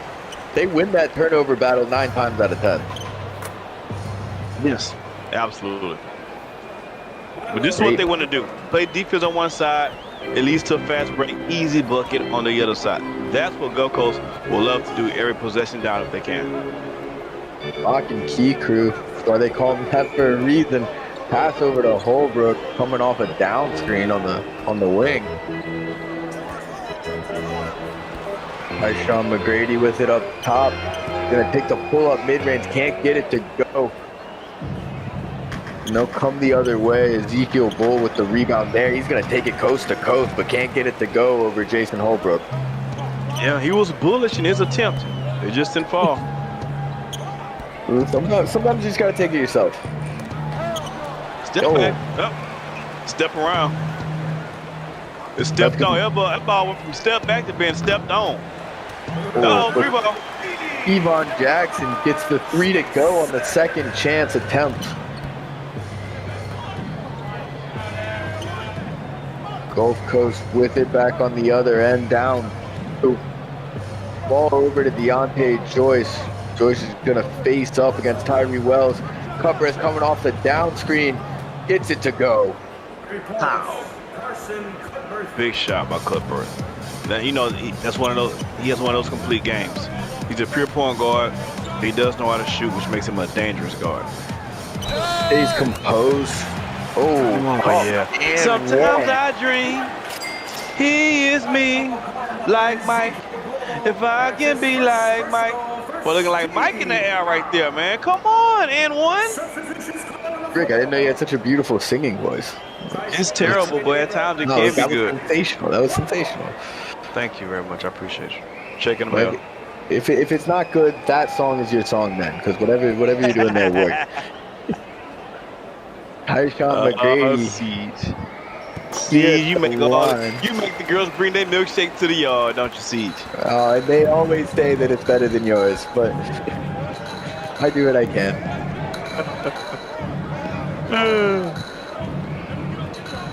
Killings with the ball down. Look now, but Cascadia is taking his lead. That they have back and forth here. Gulf Coast took a lead. Cascadia took it right back. Let's see what Gulf Coast has in mind here. Kai Killings with a 3. Gets it to go. Off the pass from none other than Carson Cutbirth. Who else? Of course, he's top 5 in assists per game in Sim World Prep this season. So you know he's going to be up there. Well, you can mark him down with 5 or 6. Oh, good block. Oh, Ezekiel. Oh, man. K. Dozier tried to body him, almost got him under the rim there, but then kind of faded on that post hook. And Ezekiel Bull just recovered quickly. Don't bring that Kool-Aid to no gin party. And Rick, that Ezekiel Bull, he's 5th in the league in block, 3rd in the league in steals. I mean, we're looking at a guy who's really, you could call him the anchor of this Gulf Coast block and key defense that we talk about so highly.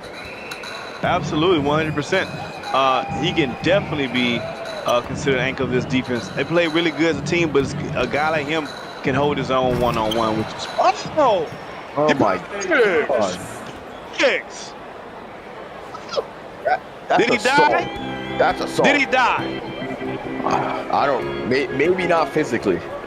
Oh my God. I'm subbing him out of the game immediately. we was good at the park steal. seat. They just threw the ball in the stands, and the game had been over. I'm going home. I'm taking my ball and I'm The going game home. was over. We was at the park. The game was over. Like the winner is already announced. The game's over. He did make up for it on the other end, got the steal off of his basket and put it right back in. Carson Cuthbert. You said it earlier, Rick. He's got a very complete game, and he's so smooth. He's so composed. He plays the game at his own pace, and he plays it with a high IQ. It's so fun to watch. Absolutely. He's he's a very smart player. I think that's what separates him from a lot of other guards, and he uses his strengths really, really well. Absolutely. I mean, he's not the most athletic point guard out there. He's not the tallest by any means. He's not the best shooter. He's maybe not the best ball handler, but he does everything really well, and he plays within his means most of the time. And he plays fearless. I made fun of him earlier about getting the shot blocked, but that's because he's not afraid to go against and challenge the big fella. So he plays fearless. I think with a guy that size, you have to be a fearless player to keep up with these boys. Oh my Jesus Christ! Was that necessary? Was it necessary to hit it that hard? Hey, he scared me. I thought somebody was shooting. Hey, look here. I'm ready to go on somebody's desk now. I thought somebody was busting up in this piece. He the ball hit so off the backboard. He scared me. I wasn't going to mention to everybody how you just ducked under the broadcast booth for a second. Hey man, look. I got PTSD. Understandable. 34-29. Gulf Coast lockdown, taking a 5-point lead here into the half at the Parallel Fairgrounds. Rick, I mean, we've talked about it a little bit. Gulf Coast playing great defense, keeping up. If you're Coach Pope in Cascadia's locker room, what are you kind of telling these guys? What do we need to do differently to get out ahead of this team? We want to push the pace. I know it's easier said than done, but they want to push the pace and get easy chance opportunities. That's where they thrive in the transition basketball. So they want to make sure they crash the board defensively, and they want to get out and run every chance they get and not set up a half court against Gulf Coast like now. Yeah, absolutely. Once that Gulf Coast defense gets set, it's a tough one to beat. But, I mean, Rick, on the other end, you're Gulf Coast. You're playing really well. I mean, you really want to keep doing what you're doing, and I hope you can contain maybe some kind of second-half onslaught from Kevon Jackson. But that's our score. We'll be back after this. Welcome home. Mom, Dad, this is Cindy. Cindy, yes. So nice to meet both of you. Nice to meet you finally. Travis has told us so much about you. All good things, I hope. Yes, of course. Lord. Please, Thank welcome. you. Oh, Mom, no. Dad, this is Shannon. Oh, hi. Shannon. And this is Aaron. Hey, cutie. That is Jessica. Hi. Jenny, Hi. Sarah, Hi. Megan, Hi. Nicole, Elizabeth. Acts. Use in moderation.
Hello and welcome back here to the Parallel Fairgrounds. Gulf Coast Lockdown playing a great game.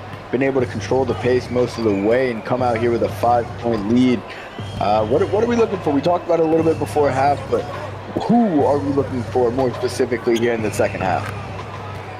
If you're, that's a good shot. If you're Cascadia, you're looking for one of your other big guys to show up. Right now, Kevon Jackson has a pretty good first half, but the other guys been kind of quiet. Irvin's been quiet. Wills hasn't really gotten it going. McGrady only has 3 points. So if one of those guys can kind of pick up some offensive intensity for this team, to do a speaking of, you ask, you shall receive. Manifestation, Rick. That's what they call it nowadays, the young ones. Nice. The ultimate driving machine. That's a way to answer back. Cyrus Jackson says, I'll trade you 3 for 2. I like that. Way to stay focused on the other end. Oh, Yvonne gets to the rim, can't get it to go. Deontay Joyce with the block, excuse me there. High kill into the rack, can't get it to go over the defensive stalwart, Jason Holbrook. That was good defense. Tyshawn McGrady gets that 3 to go. That's only his second make of the game. He's now 2 for 11, alongside his teammate Daniel Irvin, who's only 1 for 7 tonight. And all that said, they're still in this game. That's what I'm saying. Oh, blow by. Oh, that's so tough. With the finish on the other side, that's tough, man. That's Fiesta me tough right there. His post game is exquisite. There's no other way to put it. All around, his post game is sensational. Ooh. Someone please call 911. Oh my gosh. All right. The other song with your song. That gotta be some kind of crime. That's at least reckless driving. Rick, he was hitting moves. That's with right. His footwork. He needed to be arrested for reckless driving. I didn't even know where all his feet were. I didn't know where his feet were the whole time. And before I knew it, the ball was in the basket and the whistle had been blown. And I'm gonna be honest, that was a blur. That was a lot for me. That was a blur. Hey man, that's the endangerment of a passenger or something. That has to be something against somebody's law. That was nasty. We get the Similar TV legal team in here to figure this one out. Jeez. Oh, coverage right to the rim. Right back. Look at that smile on his face. He's cheesed and he said that was easy, bro. He'll go to the line. Try and make it a 3-point play. Pin right back. That Kevon Jackson. Who? I can do that too. And you know, I'm looking at Gulf Coast uniforms with that whole camo vibe. How could you not want to play defense? You know what I mean? It makes you just, it puts you in a different psyche. I'm looking at the jersey and I'm feeling a little more grimier now. I'm staying at it too long now. I'm feeling a little bit more grimier. Like, you pass on me right now, I might pick your pockets. Well, they've certainly fit the persona of their uniform. They fit their persona of their home court as well. You've seen it down in New Orleans where they play. I mean, it's a grimy arena, maybe the grimiest we have in Simworld. Can't get that one to go. Holbrook with a nice pass. The ultimate driving machine with another one. Hey, if any one of those other names for Cascadia get rolling, watch out. This game can get out of hand the other direction, I'm telling you. Cascadia can put a lot of points up in a hurry. So far, good Gold move. Coast has been able to answer every time. That's There he is in just- the post again. It's beautiful. It's beautiful. He's just nice in that. He's nice on that thing. On that block, he's nice, man. He's just nice with it. It is what it is. And you almost don't want to say it. You know, we got a lot of great bigs in this. Oh my God.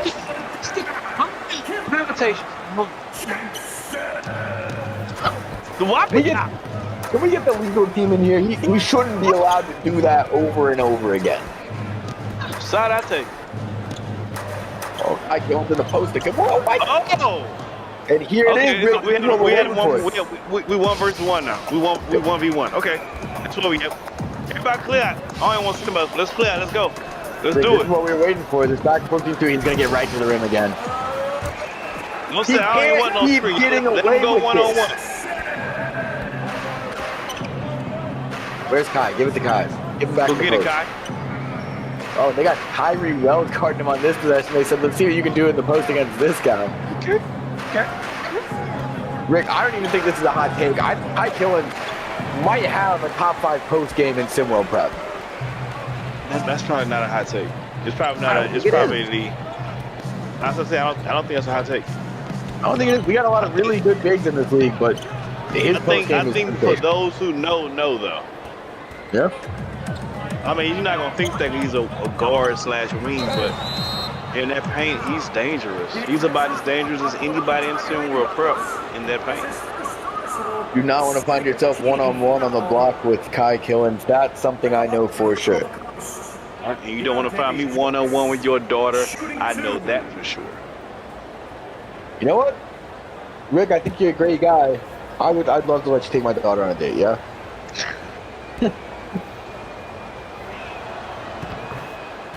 Siege, my brother, I'm gonna kindly decline. I'm going look, it's gonna be me, your daughter, and a bunch of her friends. Well, Rick, my name's Chris Hansen. You've been called. My daughter is 12 years old. So, like I said, me, your daughter, and a bunch of her friends. all right, We're back going to Chuck E. this Cheese. one. The myth. You know they Yeah, we're going to Chuck E. Cheese. That's really kind of you, actually. I know they've been looking to go there for her birthday, so I appreciate you taking that one.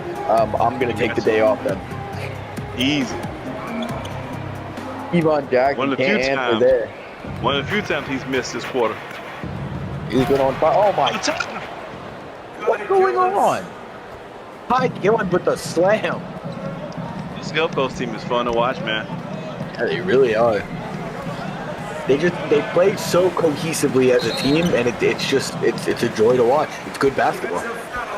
Really good basketball. And I love how this is one of those games where the guys who they know who they are and they play like they are. Kevon Jackson has the ball one-on-one. He sees Cutbird. He already knows he's going to the basket. We're not even talking about it. I'm not playing around. I'm not yo-yoing the ball at the top of the key. I'm going straight to work. When Cutbird has his advantages, he takes advantage. These guys know their game, and they play it well. And they do. You want that in a prep level basketball player, somebody who knows what they're good at, doesn't try to do too much. And I mean, that's this entire Gulf Coast team. And you contribute it some to the players. You also contribute a lot of it to Coach Heesh and the way he's gotten these kids to buy into the system and buy into that style of play. It's an incredible job by the new coach in Simworld Prep, Coach Heesh. Yep, gotta give Coach Heesh some credit. We don't want to go too much further. We were talking about Coach Pope leading up to tonight's game, but let's give Coach Heesh some credit. He's been playing, having his guys play really, really well as well. And the ceiling wasn't high for them at all coming to the season. Oh, good move. Oh, what happened? Oh my lantern. Drove a little too hard, stepped out of bounds on that one. Uncharacteristic turnover for this Gulf Coast squad. Wow, he's gonna do something special at that round. Shoulda, coulda, woulda. Not gonna happen today. Justin Holiday with the cleanest footwear on the floor. Yvonne can't get the three to go. Gulf Coast can push this lead out. Good pass.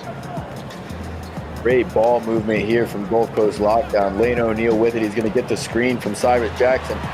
Oh, good kick. So to 11 in progress. Oh, great dish by Cade Dozier. Gets it off to Jameer Somerville, who slams it home. Good defensive transition by Cascadia. Of this team, They're not giving known for Gulf the Coast, defense, but they can turn up a little bit when they need to. giving Gulf Coast a taste of their own medicine, that's for sure. Down low to Pooley Horse. He's got a mismatch with Daniel Irvin on him. Going to pump fake, bring over the double. He's going to fade away. defense Don't by the get me little started on that. Great rebound and putback using the rim to defend the defender. Avery Cooks with a nice bucket. And here's what's important for Cascadia to remember. You know, you got to turn your defense up a little bit. This Gulf Coast is locked down. You're not gonna get as many scoring opportunities. All these possessions are gonna count that much more. You gotta ratchet that defense up. Absolutely have to take care of the ball. Like that. Good defense. Sensational defense. We're holding the Cascadia to only 48 so far in this game. About a minute left in the third quarter. Not a lot of teams could boast the ability to do that. Absolutely. Not too many teams, period, have bragged about having Cascadia under 50 points towards the end of the third quarter. That's crazy to think about. Lane O'Neal's going to kick it over. Avery Cooks with a handoff back to Lane O'Neal with the open lane to the basket. Ishawn McGrady struggled so far in this one, but he's got Lane O'Neal guarding him. Going to see what he can do. He goes to work, drives in, can't get it to go. Avery Cooks with the board. Gulf Coast want to take a little bit of time off the clock. Get a good shot. Oh, good defense. Great pick there. They're playing Gulf Coast game the other way. Jameer Somerville at the rim. Can't quite get it to go. Great transition defense from Avery Cooks. A good push. You want to slow it down. I don't know. They lost the ball last time. I think they want to be more cautious with it this time around. Avery Cooks draws the foul of Jameer Somerville. He'll go to the line. That's a terrible foul.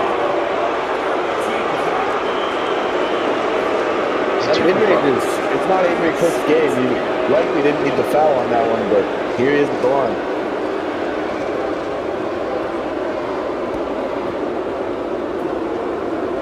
Crowd booing. They weren't happy with that call at all. Yeah. The call was a little questionable, but you don't put the rest in the position to make that call. What you doing? You're too close to him, obviously. Yep.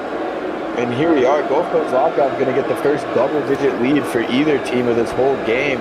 See if they can extend it to 11 here.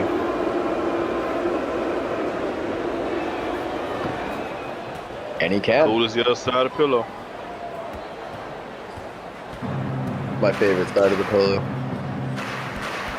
All right, 12 seconds. Cascadia need a bucket right here. They need a good shot. They need some momentum going to the fourth quarter. Ishawn McGrady with it. He's going to pull up off the screen and gets the three to go. Hasn't had a great game, but that's his second three in the quarter. Lane O'Neal with 2 seconds left, going to heave it from half court. It's going to miss almost everything. And we're going to go to the fourth quarter, 59-51. Gulf Coast Lockdown leads Cascadia. We'll see you back here for the fourth quarter.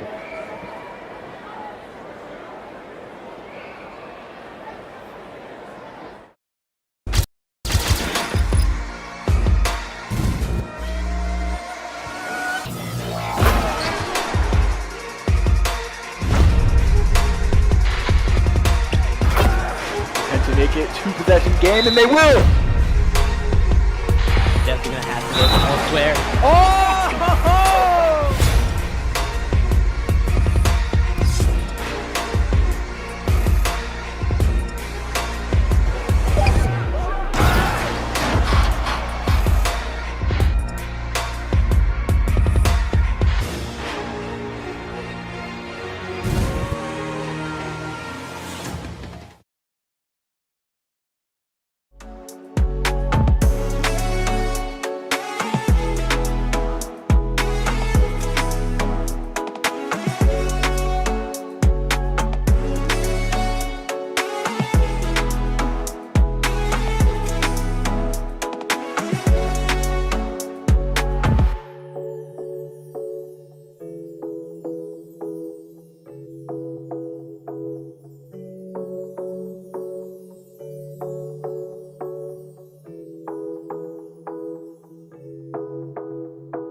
Welcome back here, fourth quarter, second game of our doubleheader here on Simlo TV. Gulf Coast Lockdown playing their game to a T. Great defense, controlling the pace, and they've got an 8-point lead here on Cascadia in Cascadia's home arena. Yeah, and they've controlled this whole game. They've controlled everything for the most of this game. Like, I don't remember if they trailed, it hasn't been for long. So they've been controlling the entire game. Outlet, finish, and if Cascadia don't get one of the other big guns to wake up really soon, they might be saying night-night. They might. I mean, the whole game was back and forth. That third quarter, Gulf Coast finally started to run away a little, got a double-digit lead. See if Cascadia can put some kind of run together, but they're going to need to do it quickly. And that's not going to help. Lane O'Neal on the fast break. That's his second slam of the night. Lane just seems to find those lanes right to the rim. Hey, you don't call it he wasn't named Lane on accident. I don't think so. I think it's technically Jackson Holiday draws the foul. I love that kind of foul. That's tough. That's that boy, please. I like them kind of fouls. Jackson Holiday is going to go to the line for two, try to make this a 10-point lead again. And I'll tell you what, Gulf Coast doing a great job, but if Cascadia can't find a way to get some consecutive stops and go on a run, this game's going to be over sooner than not. Yep. I was just thinking, what color is Jefferson's hair? Is that like blueberry? Raspberry, maybe? Oh, I think raspberry? Like a raspberry beret type of thing? Like the kind you find only in the second-hand store? Yeah, exactly. Exactly. Nailed it. Oh, you got the little vocals, man. I see you. I'm a terrible singer. Got them little John Mayer vocals. That's some baby John Mayer vocals he got, man. Oh, yeah. Oh, yeah. Well, Gulf Coast with another easy basket. 12-point lead. Kevon Jackson's going to try and do something. It seems like he's the only one who's been able to get anything going, but he's going to get the ball picked. Oh, ball my God. scrambles around, goes out of bounds. It's going to be off of Cascadia. Gulf Coast is going to get it back. Everything's going right for Gulf Coast right now. Everything's going wrong for Cascadia.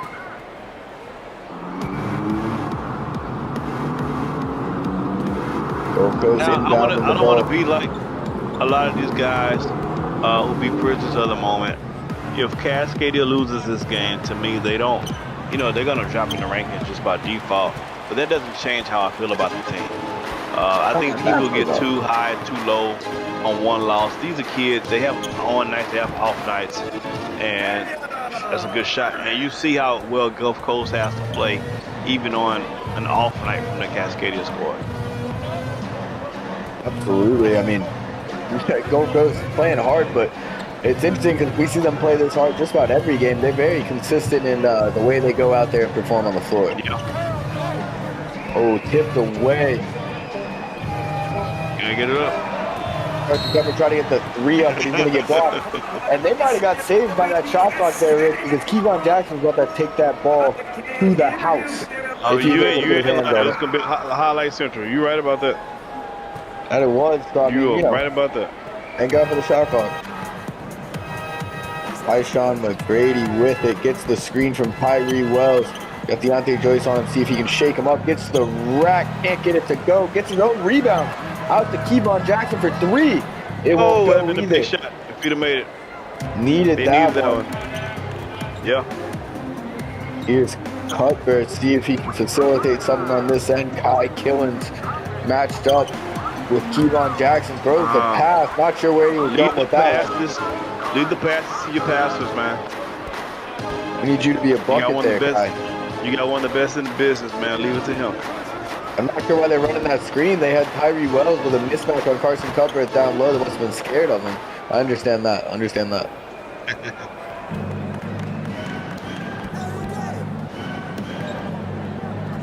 Cuthbert with it. Over to Bull. Over to Kai. Continues to run down the clock here in the fourth quarter. Cascadia's chances getting slimmer and slimmer. Cuthbert with the drifting three. Can't get it to go. Rebound Cascadia. Holbrook gonna hoist the three. Joe Urban with the rebound gets the mid-range jumper to fall. Cascadia's fighting now. And I'll say this: Gulf Coast is doing their part. They're not rushing into shots. They're slowing it down, and then making Cascadia have to use more time on the other end. So, but Cascadia got a couple of stops, which is what we was looking for, right? Upper missed the second 3 in a row.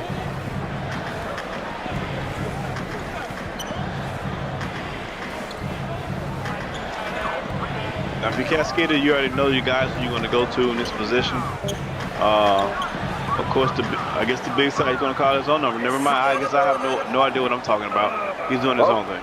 I think he was looking for a pass out, but then Carson Cuthbert switched on to him. He's got a legitimate 1 foot advantage, a foot and an inch to be exact. Oh my God. It's just beautiful basketball to watch him go to work down there. It's actually insane.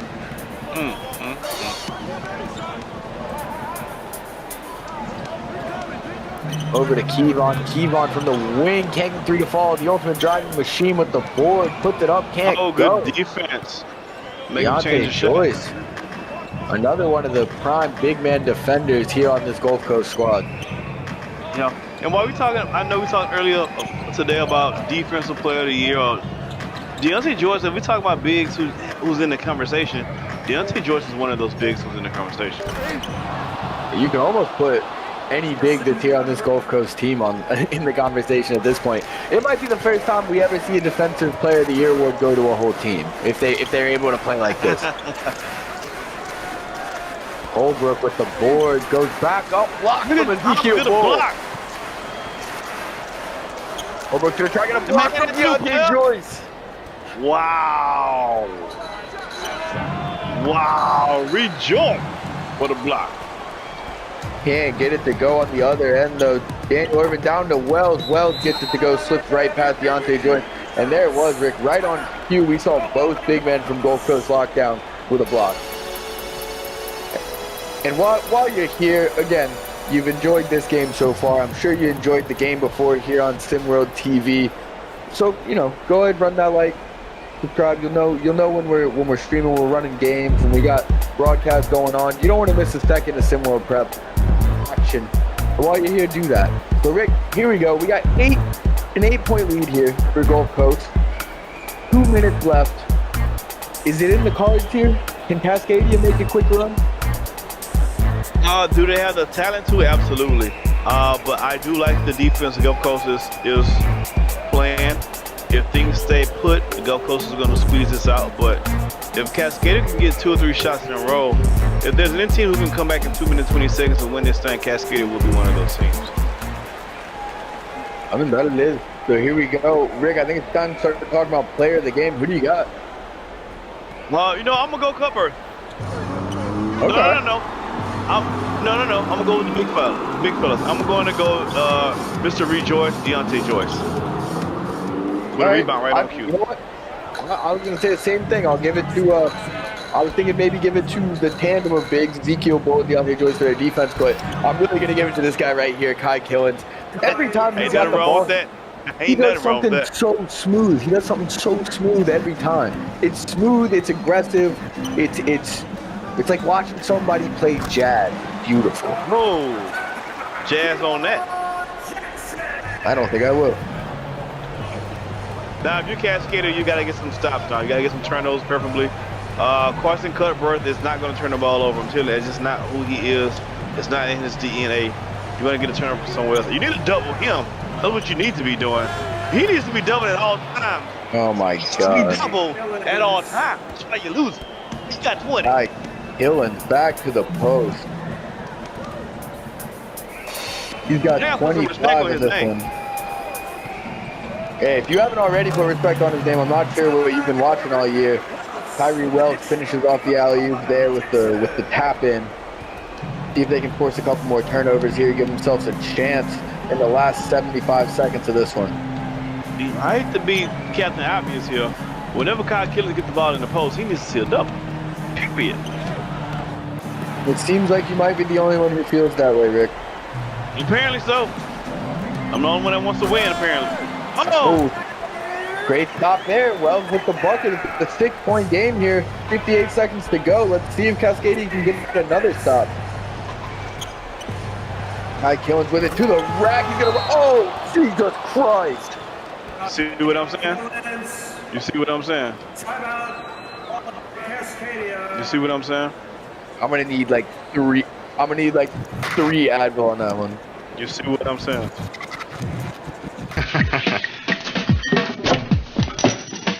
Delivery. Give me a shot if anybody comes in. You got it.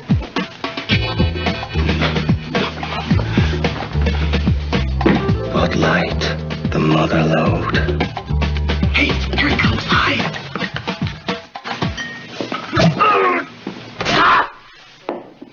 Did you hear something? For the great taste that won't fill you up and never lets you down. Bartender, 20 Bud Lights. Oh no! Make it a Bud Light.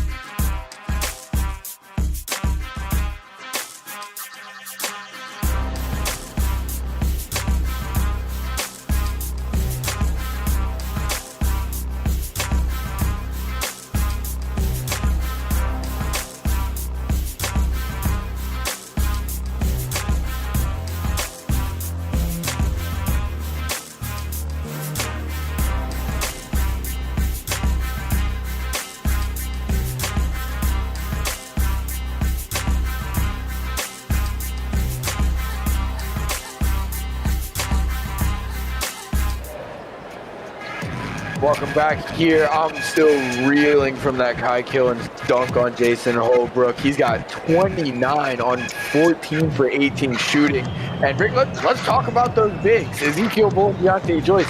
The pair of them have a combined 9 points, 17 rebounds, and 8 blocks. I mean, look, if you could put them together, I'd call it a surefire defensive player of the year. But unfortunately, they're different people. But what a game here from Gulf Coast Lockdown. This is with lack of any better way to put it, a statement game for Gulf Coast. A lot of people have said, they're young, they started out hot, they'll probably come down to earth. But they said, we're going to go on the road in arguably one of the most talented teams arenas in Cascadia. And I mean, they put on a clinic tonight. They really did. The score is not that far off, and it was back and forth for a while. But I mean, the game they played tonight has been sensational. Yeah, and then a lot of people, Siege was me. I was a lot of people. I said it's going to come back down to earth. I said they was going to lose this game. And they told me to shut my mouth and my fat behind, apparently. And so I got to give this team a lot of credit. They came in with a game plan. Coach Heath came in with a game plan. The players came ready to play. And they got Cascadia not looking like a first-place team. They got to look like a second-place team tonight. And beat Gulf Coast. We got to put some more respect. I got to put some more respect on their name. Shout out to Coach Heath. Shout out to Cutbirth and Kai Killens and the rest of those boys. Joyce, the big fellas, Bull. They played really, really exceptional tonight. And, hold up, Rick. They have everyone's kitchen before. They got it now. Hold up, Rick. A steal from Cascadia, but Daniel Irvin can't get that bucket to go. That would have been a big one. They're going to have to play the foul game now. Had a chance there. Yeah, it wasn't Coach Heath is not happy with that turnover from Cutbirth on that last play, but he's going to go to the line for 2 here. Carson Cutbirth at the line, shooting Coach is 2. always coaching, man. Good coaches always coach in wins and losses. I mean, that's a truth. You know what else is great about these Gulf Coast uniforms, though, Rick? Not only they got kind of that military vibe, they're champion uniforms. I don't know how many teams I've ever seen sporting the champion uniforms, and I like it. And if they was going to the woods, they could blend in really well with the trees. Do some tactical training as a team building exercise. Maybe they did some of that. That's not bad. I like that. I like that a lot. I like it. Cutbirth gets both free throws to go. It's an 8-point game here. And I mean, I think we need to go back to it. This Gulf Coast Lockdown team, they're third in the Simworld Prep Power Rankings. Cascadia is up at first. They're first in the Southern region. I mean, they're sixth in forced turnovers per game. They're second to last in turnovers per game. They've got the 5th best defense in terms of opponents scoring in the league at 66. They hold opponents to 66 on average. Opponent field, I could list off all their stats, but this team all around, is a really, really good team. And I think it's been easy to say all season for people, oh, they're young, you know, maybe they haven't played anybody. But this, to me, this is a big statement game for them. If anyone out there wasn't thinking of Gulf Coast as a serious contender and wasn't thinking of Kai Killens as one of the absolute best prospects we have in this league, it might be time to reevaluate. Yeah, you know, Kai Killens a few weeks ago, he was in my inbox like, hey, Blaze, why they not putting enough respect on Gulf Coast's name? We just want the respect that we deserve. Hey, man, y'all got it. Y'all deserve it. Y'all came out here, put on an impressive performance on the road against a very good Cascadia team, a first-place Cascadia team. Bravo to Gulf Coast Lockdown. Hey, they're going to be talking about you in the morning. I guarantee that they talk about y'all tomorrow morning. I guarantee. I'll be talking about it tomorrow morning. I don't know who I'll be telling, maybe my mom or somebody, but I'll be talking about this one. Good foul. Foul like there on Lane and Neal. I like that foul. I just love a good hard foul. I just love when somebody decides you're not going to do whatever you want. You're either going to lay the ball up or you're going to shoot these shoes up, but you're not doing both. No shot. Fouled him hard there. And it looks like Cascadia's pretty much waved the white flag, but going to take these 2 free throws, see if they can cut it to 6. And you know what? I've seen crazier things than 6 points in 16 seconds. I've seen, Rick, I didn't say it wasn't crazy, but I've seen crazier. What you mean crazier, like somebody you know has 11 toes instead of 10? That's not even that crazy. Rick, I don't know if you ever thought about this, but there are more crazy. What?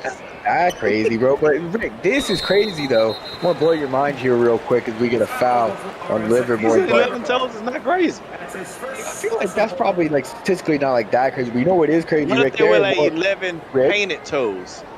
There are more nipples in the world than people. You ever think about that?